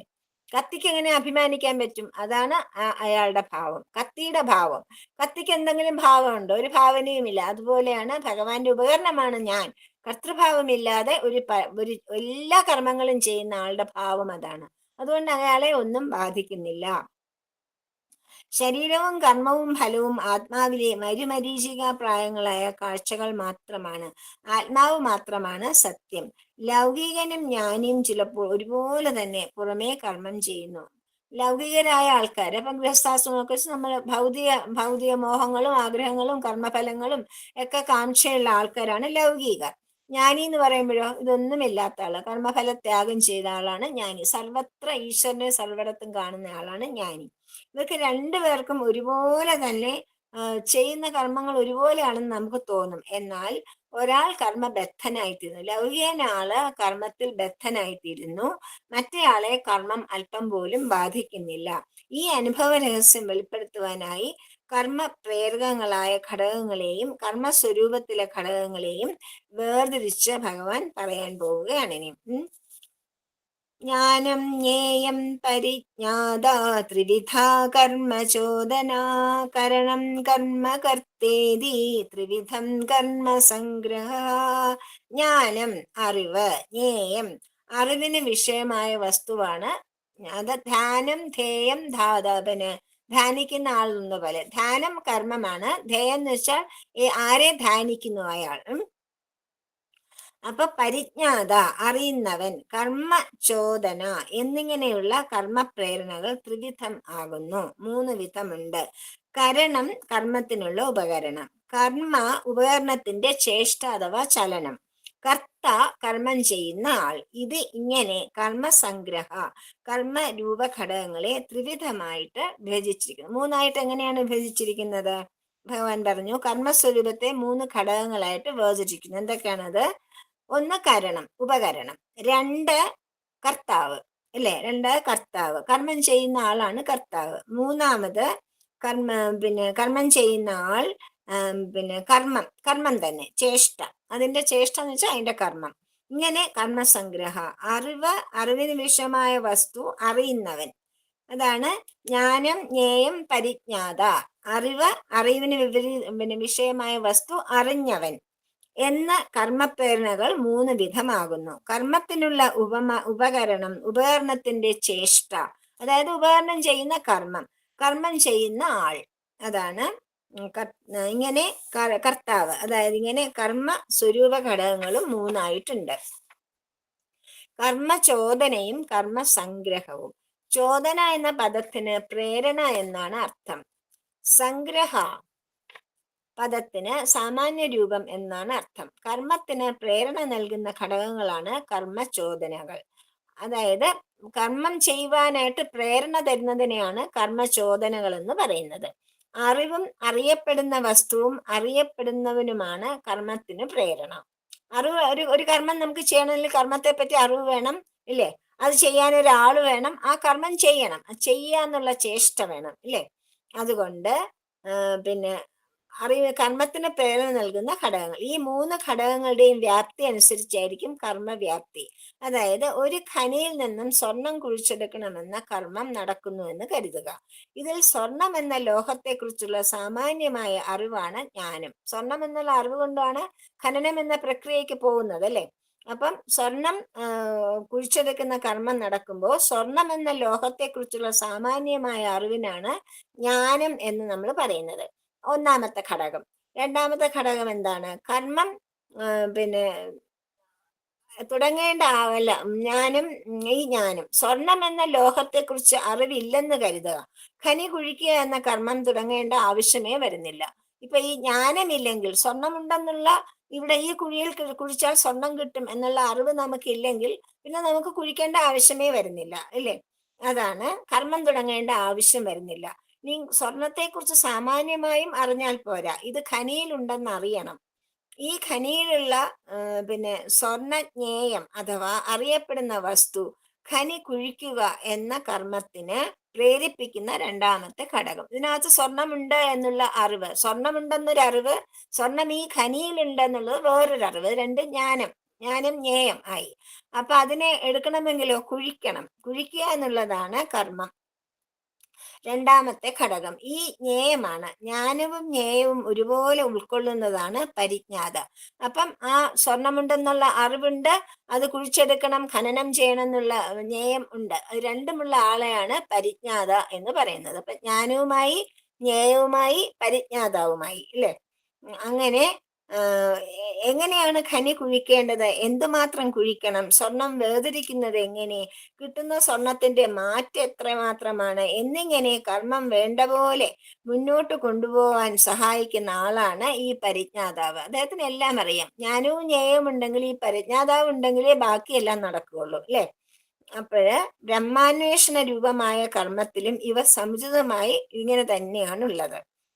ബ്രഹ്മവസ്തുവിനെ കുറിച്ച് സാമാന്യമായ അറിവാണ് ജ്ഞാനം. ബ്രഹ്മമുണ്ട് എന്നുള്ള അറിവ്, അതാണ് ജ്ഞാനം. പ്രപഞ്ചത്തിന് പരമകാരണമായി അഖണ്ഡ ബോധസ്വരൂപമായിട്ട് ബ്രഹ്മമുണ്ടെന്നുള്ള അറിവ്, അതിനാണ് ജ്ഞാനം. ബ്രഹ്മമുണ്ടെന്ന് വിശ്വാസമില്ല, അറിവുമില്ല എന്ന് വന്നാൽ പിന്നെ ബ്രഹ്മാന്വേഷണം എന്ന കർമ്മം നമുക്ക് ചെയ്യേണ്ടി വരില്ല. ഉണ്ടോ? ആരംഭിക്കുന്ന പ്രശ്നമേ വരുന്നില്ല. ബ്രഹ്മമുണ്ടെന്നുള്ള അറിവുള്ളത് കൊണ്ടാണ്, ആ ജ്ഞാനമുള്ളത് കൊണ്ടാണ് അന്വേഷിക്കണം എന്ന കാര്യം നമുക്ക് വരുന്നത്. അല്ലെങ്കിൽ അതിന് ആവശ്യം വരുന്നില്ല. ബ്രഹ്മത്തെക്കുറിച്ച് സാമാന്യമായി അറിഞ്ഞാൽ പോരാ, അതിനെ എവിടെ കണ്ടെത്താൻ കഴിയണം എന്നുകൂടി അറിയണം. അങ്ങനെ അവനവന്റെ ഹൃദയത്തിലിരിക്കുന്ന ബ്രഹ്മമാണ് ജ്ഞേയം. നമ്മുടെ എവിടെയാണതുള്ളത്? സ്വർണമുണ്ടെന്നറിഞ്ഞു, ഖനിയാണ് ജ്ഞേയം, പരിജ്ഞാതാവാണ് അത് കുഴിക്കുന്ന ആൾ. അതുപോലെ ബ്രഹ്മമുണ്ടെന്നുള്ള അറിവ്, ബ്രഹ്മം എവിടെയാണ് ഇരിക്കുന്നത്? നമ്മുടെ ഹൃദയത്തിൽ തന്നെയാണ് ഇരിക്കുന്നത്. അതാണ് ജ്ഞേയം. അവിടെ ബ്രഹ്മത്തെ സാക്ഷാത്കരിക്കാൻ ഇനി എന്തൊക്കെ ചെയ്യണം, എത്രമാത്രം ചെയ്യണം, അനുഭവങ്ങളുടെ വൈവിധ്യങ്ങൾ എന്തൊക്കെയാണ്, ഇവയെല്ലാം അറിയുന്ന ആളാണ് പരിജ്ഞാതാവ്. അപ്പൊ അവിടെ മൂന്ന് ഘടകങ്ങളും വന്നു. ജ്ഞാനം വന്നു, ജ്ഞേയം വന്നു, പരിജ്ഞാതാവ് വന്നു. ജ്ഞാനം എന്താണ്? ബ്രഹ്മമുണ്ട്. എവിടെയാണ്? ഹൃദയത്തിൽ. അത് ജ്ഞേയം. ആരാണ് കണ്ടുപിടിക്കാൻ അതിനുവേണ്ടി പ്രവർത്തിക്കാൻ പോകുന്നത്? അത് പരിജ്ഞാതാവ്. അങ്ങനെ ശരിയായ പരിജ്ഞാതാവിന്റെ അഭാവം നിമിത്തമാണ് മാർഗത്തിൽ പലരും ഭ്രമിച്ചു പോകുന്നത്. നമ്മൾ മാർഗത്തിൽ നിന്നും വിട്ടുപോകാനുള്ള കാരണം ശരിയായ ജ്ഞാനമില്ലാത്തത് കൊണ്ടാണ്. ഏത് കർമ്മത്തിനും കർമ്മപ്രചോദങ്ങളായ ഘടകങ്ങൾ ഇങ്ങനെയാണ് നോക്കിക്കാണേണ്ടത്. എല്ലാ കർമ്മത്തിനും ഈ 3 ഘടകങ്ങൾ ഉണ്ടാവും. തീർച്ചയായിട്ടും നമ്മൾ ആലോചിച്ചാൽ നമുക്ക് സിമ്പിളായിട്ട് നമ്മുടെ ജീവിതത്തിൽ ആലോചിച്ചാൽ തന്നെ മനസ്സിലാവും. ഈ 3 ഘടകങ്ങൾ ഇല്ലാതെ ഒരു കർമ്മവും നടക്കുന്നില്ല. ഈ കർമ്മസ്വരൂപത്തിന്റെ അവശ്യ ഘടകങ്ങളാണ് കരണങ്ങളും ചേഷ്ടകളും കർത്താവും. സ്വർണ്ണഖനി കുഴിക്കുന്നിടത്ത് കുഴിക്കുവാനുള്ള സാധന സാമഗ്രികളാണ് കരണങ്ങൾ. സ്വർണ്ണം ഉണ്ടെന്നറിഞ്ഞു, അത് കുഴിക്കണമെങ്കിൽ കരണങ്ങൾ വേണം, ഉപകരണങ്ങൾ വേണം ഇല്ലേ. അവ കൊണ്ടുള്ള പ്രയോജനങ്ങളാണ് ചേഷ്ടകൾ. അതുകൊണ്ട് കുഴിക്കുക, വെട്ടുക, മുറിക്കുക എന്നൊക്കെ ചെയ്യുന്ന ആ ചലനങ്ങളെയാണ് ചേഷ്ടകൾ എന്ന് പറയുന്നത്, അല്ലെങ്കിൽ കർമ്മം എന്ന് പറയുന്നത്. കുഴിച്ചെടുക്കുന്നതിനാണ് നമ്മൾ കർമ്മം എന്ന് പറയുന്നത്. ഇനി അവയെ കുഴിച്ചെടുക്കുന്ന ആളെയാണ് എന്ത് പറയുന്നത്? കർത്താവ് എന്ന് പറയുന്നത്. ബ്രഹ്മവിദ്യയിലാകട്ടെ അന്ധകരണം, ഇന്ദ്രിയങ്ങൾ എന്നിവയാണ് കരണങ്ങൾ. അവയുടെ അന്തർമുഖമായ ചേഷ്ടയാണ് കർമ്മം. അതായത് നമ്മുടെ ബ്രഹ്മവിദ്യയിൽ ഈശ്വരനെ അറിയാനുള്ള വിദ്യയാണ് നമ്മൾ പ്രാക്ടീസ് ചെയ്യുന്നതെങ്കിൽ അതിൽ എന്തൊക്കെയാണ് നമ്മുടെ കരണങ്ങൾ, നമ്മുടെ ഉപകരണങ്ങൾ? അന്ധകരണവും ഇന്ദ്രിയങ്ങളുമാണ്. അപ്പൊ നമ്മൾ എന്ത് വേണം? ഈ കരണങ്ങളെ, ഇന്ദ്രിയങ്ങള് ബാഹ്യോന്മുഖമാണ്, അവയെ അന്തർമുഖമാക്കണം, അന്തർമുഖമാക്കി അടക്കണം. അതുപോലെ തന്നെ ഈ കരണങ്ങളെ, ഈ നമ്മുടെ ഉപകരണങ്ങളെ അന്തർമുഖമാക്കണം. എന്നാൽ മാത്രമേ ഞാൻ എന്നറിയപ്പെടുന്ന ജീവനാണ് കർത്താവ്. കർമ്മം നടത്താൻ ഈ 3 ഘടകങ്ങൾ ഉണ്ടെങ്കിൽ മതിയാവും. അവയുടെ വ്യാപ്തി നിർണയിക്കുന്ന ഘടകങ്ങളാണ് മുൻപ് പറഞ്ഞ പ്രചോദകങ്ങൾ. ഫലപ്രാപ്തിയെ നിയന്ത്രിക്കുന്ന ഘടകമാണ് ദൈവം, 5ാമത്തെ ആളായ ദൈവം. എല്ലാറ്റിനും ആശ്രയമായി കർമ്മബാഹ്യമായി നിൽക്കുന്നതാണ് അധിഷ്ഠാനം. ഈ 4 കാര്യങ്ങൾക്കും, കർത്താവിനും ചേഷ്ടയ്ക്കും കരണങ്ങൾക്കും ദൈവത്തിനും, ഇത് 4നും എല്ലാത്തിനും ആശ്രയമായിട്ട് നിൽക്കുന്നത് എന്താണ്? ആ ബ്രഹ്മം എന്ന അവസ്ഥ, ആ ബ്രഹ്മം എന്ന അധിഷ്ഠാനം. അതില്ലെങ്കിൽ പിന്നെ ബാക്കി 4ഉം വേണ്ടി വരുന്നില്ല, ബാക്കി 4ഉം ഉണ്ടാവുന്നില്ല. ജീവൻ, അന്ധകരണം, ശരീരം എന്നിവ എല്ലാ കർമ്മങ്ങൾക്കും വേണ്ടതാണെങ്കിലും തൽക്കാല കർമ്മങ്ങളുടെ ബാഹ്യസ്വരൂപം അനുസരിച്ച് അവയിലെ കർത്താവ്, കരണം, ചേഷ്ട എന്നിവ നിർണയിക്കപ്പെടേണ്ടതാണ്. കർമ്മരഹസ്യം എങ്ങനെ സംഗ്രഹിക്കാമെങ്കിൽ കർമ്മങ്ങൾക്ക് വൈവിധ്യം എന്തുകൊണ്ട് വരുന്നു? ജ്ഞാനം, കർമ്മം, കർത്താവ് എന്നിവ ഇതെല്ലാത്തിലും ഉണ്ടല്ലോ. ഇതെല്ലാത്തിലും ഉണ്ടെങ്കിൽ പിന്നെ എന്തുകൊണ്ടാണ് ഈ കർമ്മങ്ങൾ ഇങ്ങനെ വിഭിന്നങ്ങളാവുന്നത് എന്നാണ് അർജുനന്റെ അടുത്ത സംശയം. ഭഗവാനെ, എന്തുകൊണ്ടാണ് കർമ്മങ്ങൾ വിഭിന്നങ്ങളാകുന്നത്? അപ്പൊ ഭഗവാൻ പറയുന്നു, ജ്ഞാനം, കർമ്മം, കർത്താവ് എന്നിവ ഗുണഭേദം, അവിടെയും ത്രിഗുണങ്ങൾ അവിടെ പ്രത്യക്ഷപ്പെടുകയാണ്. ഗുണഭേദം അനുസരിച്ച് മാറുന്നതാണ് കർമ്മ വൈവിധ്യത്തിന് കാരണം. ലോകത്തിലെ എല്ലാ കർമ്മങ്ങളുടെ വൈവിധ്യത്തിനും കാരണം എന്താണ്? ഗുണഭേദങ്ങളാണ്. സത്വഗുണം, രജോ ഗുണം, തമോ ഗുണം, ഇതൊക്കെ നമുക്ക് നിഷ്പ്രയാസം ഒന്ന് ആലോചിച്ചാൽ തന്നെ നമുക്ക് മനസ്സിലാവും. ഇക്കാര്യമാണ് ഭഗവാൻ പറയുന്നത്. ജ്ഞാനം കർമ്മച കർത്താച തഥൈവ ഗുണഭേദതഃ പ്രോച്യതേ ഗുണസംഖ്യാനേ യഥാവശ്രുണുതാന്യപി. ജ്ഞാനം, കർമ്മം, കർത്ത. ജ്ഞാനവും കർമ്മവും കർത്താവും. ഗുണഭേദ, സത്വ രജസ്തമോ ഗുണം ആശ്രയിച്ച് ഗുണസംഖ്യാന ഗുണവിവേചന ശാസ്ത്രത്തിൽ ത്രിവിധ ഏവ മൂന്ന് പ്രകാരമുണ്ട് എന്ന് പ്രതിപാദിക്കപ്പെടുന്നു. താനി അഭി, അവയും യഥാവത് വേണ്ട പോലെ ധരിച്ചോളൂ. ഞാൻ പറഞ്ഞു തരാം അർജുന, കേട്ടോളൂ എന്ന് പറയാണ് ഭഗവാൻ. ജ്ഞാനവും കർമ്മവും കർത്താവും സത്വരജസ്തമോ ഗുണഭേദം ആശ്രയിച്ച് ഗുണവിവേചന ശാസ്ത്രത്തിൽ മൂന്ന് പ്രകാരമുണ്ടെന്ന് പ്രതിപാദിപ്പിക്കപ്പെടുന്നു. അവയും വേണ്ട പോലെ കേട്ടു ധരിച്ചോളൂ. ഇതും കൂടെ പറഞ്ഞിട്ട് നമുക്ക് നിർത്താം. പ്രോച്യതേ ഗുണസംഖ്യാനേ. തത്വശാസ്ത്രങ്ങളെല്ലാം തന്നെ മായാഗുണങ്ങളെ വിവേചനം ചെയ്ത് കാണിച്ചിട്ടുണ്ട്. മായാഗുണങ്ങൾ എന്ന് വെച്ചാൽ ഈ മൂന്ന് ഗുണങ്ങൾ. പ്രകൃതി സ്പന്ദിക്കുന്നതോടെ ഗുണങ്ങൾ വേർതിരിയുന്നു. തുടർന്ന് പല അളവിലും ഈ ഗുണങ്ങളെ കൂട്ടിച്ചേർത്താണ് പ്രകൃതി പരമാണു മുതൽ സൗരയൂഥ ഘടകങ്ങൾ വരെയുള്ള എല്ലാ ദൃശ്യങ്ങൾക്കും രൂപം നൽകുന്നത്. പ്രകൃതിയുടെ രൂപം മുഴുവനും ഗുണങ്ങളുടെ സമ്മിശ്രമാണ്. ഗുണങ്ങൾ ഏറിയും കുറഞ്ഞും എങ്ങനെയൊക്കെ തിരിച്ചും മറിച്ചും തിരിച്ചൊക്കെ നമ്മൾ പഠിച്ചതാണ്. അങ്ങനെ ആണ് ഈ എല്ലാ പ്രകൃതി ദൃശ്യങ്ങളും രൂപം നൽകിയിരിക്കുന്നത്. അണുതൊട്ട് സൗരയൂഥം വരെയുള്ള കാര്യമാണ് പറയുന്നത്. പ്രപഞ്ച ഹോൾ യൂണിവേഴ്സ്. അങ്ങനെ ഭഗവാൻ അങ്ങനെ ജഡപ്രപഞ്ചത്തിന്റെ മുഴുവൻ രഹസ്യവും തെളിഞ്ഞു കിട്ടുന്നത് വസ്തുത ഇങ്ങനെ ആയിരിക്കെ ചാതുർവർണ്ണത്തിലെ ഗുണനിയമത്തെ അനാദരിക്കുന്നവരുടെ മന്ദബുദ്ധിത്വം ശ്രദ്ധേയമാണ്. എന്തായാലും കർമ്മത്തിന്റെ രഹസ്യവും മഹത്വവും വ്യാപ്തിയും നിർണയിക്കുന്ന മൂന്ന് പ്രധാന ഘടകങ്ങളാണ് ജ്ഞാനവും കർമ്മവും കർത്താവും. കർണചേഷ്ടയാണ് ഇവിടെ കർമ്മം. ഈ മൂന്നും ഗുണഭേദമനുസരിച്ച് മുമ്മൂന്നായി തിരിയുന്നു. അതായത് നമ്മൾ പറഞ്ഞില്ലേ ആദ്യം, ജ്ഞാനം, കർമ്മം, കർത്താവ്, അത് തന്നെ മൂന്നായിട്ട് തിരിയും. കരണം കൊണ്ട്, ഉപകരണങ്ങൾ കൊണ്ട് ചെയ്യുന്ന ചേഷ്ട അല്ലെങ്കിൽ പ്രവൃത്തിക്കാണ് കർമ്മം എന്ന് പറയുന്നത്. ഇപ്പൊ നമുക്ക് അറിവുണ്ട്, ജ്ഞാനം വന്നു, കർമ്മചേഷ്ട ഉണ്ടായി, അത് കഴിഞ്ഞിട്ട് നമ്മള് കർത്താവ്, ഒരു കർത്താവ് വേണമല്ലോ അത് ചെയ്യുവാൻ. ഈ മൂന്നെണ്ണം, ഈ മൂന്നും ഗുണഭേദമനുസരിച്ച് മുമ്മൂന്നായി തിരിയുന്നു. അതായത് സത്വം, രജസ്, തമസ് എന്ന് മൂന്നായിട്ട് പിരിയുന്നു. ഗുണഭേദമനുസരിച്ചുള്ള അവയുടെ ഭേദം കർമ്മത്തിന്റെ വ്യാപ്തിയെയും മഹത്വത്തെയും നിയന്ത്രിക്കുന്നു. സത്വഗുണപ്രധാനം, രജോഗുണപ്രധാനം, തമോ ഗുണപ്രധാനം എന്നുള്ള ഗുണങ്ങളിൽ ഏതിലാണോ ചാരി നിൽക്കുന്നത് അതനുസരിച്ചാണ് അതിന്റെ മഹത്വം നമുക്ക് വെളിപ്പെടുന്നത്. അതിന്റെ ഗുണവും മഹത്വവും നമ്മള് വെളിപ്പെടുന്നത് അങ്ങനെയാണ്. അപ്പൊ ഭഗവാൻ അങ്ങനെ ഓരോ ശ്ലോകത്തിലും അടുത്ത 9 ശ്ലോകങ്ങളിൽ ഭഗവാൻ അതിനെ പറ്റിയാണ് പറയാൻ പോകുന്നത് എന്ന് പറഞ്ഞുകൊണ്ട് നമുക്ക് കർമ്മ പ്രചോദനങ്ങളിൽ ഏറ്റവും പ്രധാനപ്പെട്ടത് ജ്ഞാനമാണ്. അറിവില്ലെങ്കിൽ പിന്നെ നമ്മൾ ഒന്നും ചെയ്യണ്ടല്ലോ, നമുക്ക് അറിയുന്നുള്ളതല്ലേ നമ്മൾ ഓരോന്ന് അന്വേഷിക്കുന്നത്. അപ്പൊ ആ ജ്ഞാനമാണ് ഏറ്റവും പ്രധാനം. ആ മൂന്നെണ്ണത്തിൽ, അതായത് ജ്ഞാനം, ജ്ഞേയം, കർത്താവ്, ഇത് മൂന്നിൽ ഏറ്റവും പ്രധാനം ജ്ഞാനം, ചേഷ്ട, കർത്താവ്. ഇതിൽ മൂന്നില് കർത്താവ് ഉണ്ടെങ്കിലും പറഞ്ഞല്ലോ,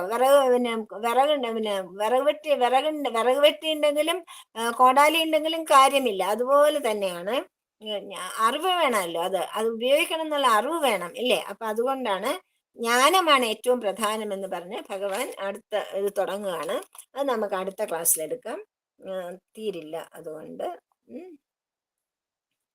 സർവത്ര ഗോവിന്ദ നാമ സങ്കീർത്തനം, ഗോവിന്ദ ഗോവിന്ദ. യാതൊന്നു കാൺമതതു നാരായണ പ്രതിമ, യാതൊന്നു കേൾപ്പതതു നാരായണ സ്തുതികൾ, യാതൊന്നു ചെയ്വതതു നാരായണാർച്ചനകൾ, യാതൊന്നതൊക്കെ ഹരിനാരായണായ. സമസ്തലോകാ സുഖിനോ ഭവന്തു. സമസ്തലോകാ സുഖിനോ ഭവന്തു. സമസ്തലോകാ സുഖിനോ ഭവന്തു. ഓം ശാന്തി ശാന്തി ശാന്തി.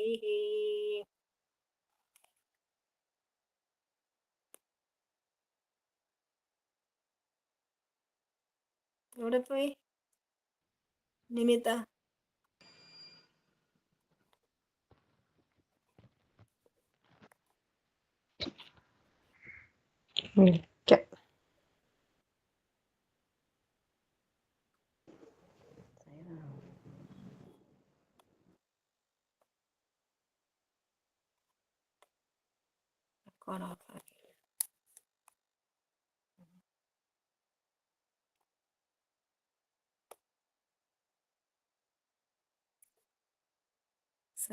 റെക്കോർഡ് ഓണാണ്, അതാണ് ഞാൻ സംസാരിക്കാത്തത്. നമുക്ക് പിരിഞ്ഞാലോ? സൈറാം. നാളെ കാണാം. സായിരാം സായിരാം. സൈറാം സൈറാം. നാളെ കാണാം കേട്ടോ.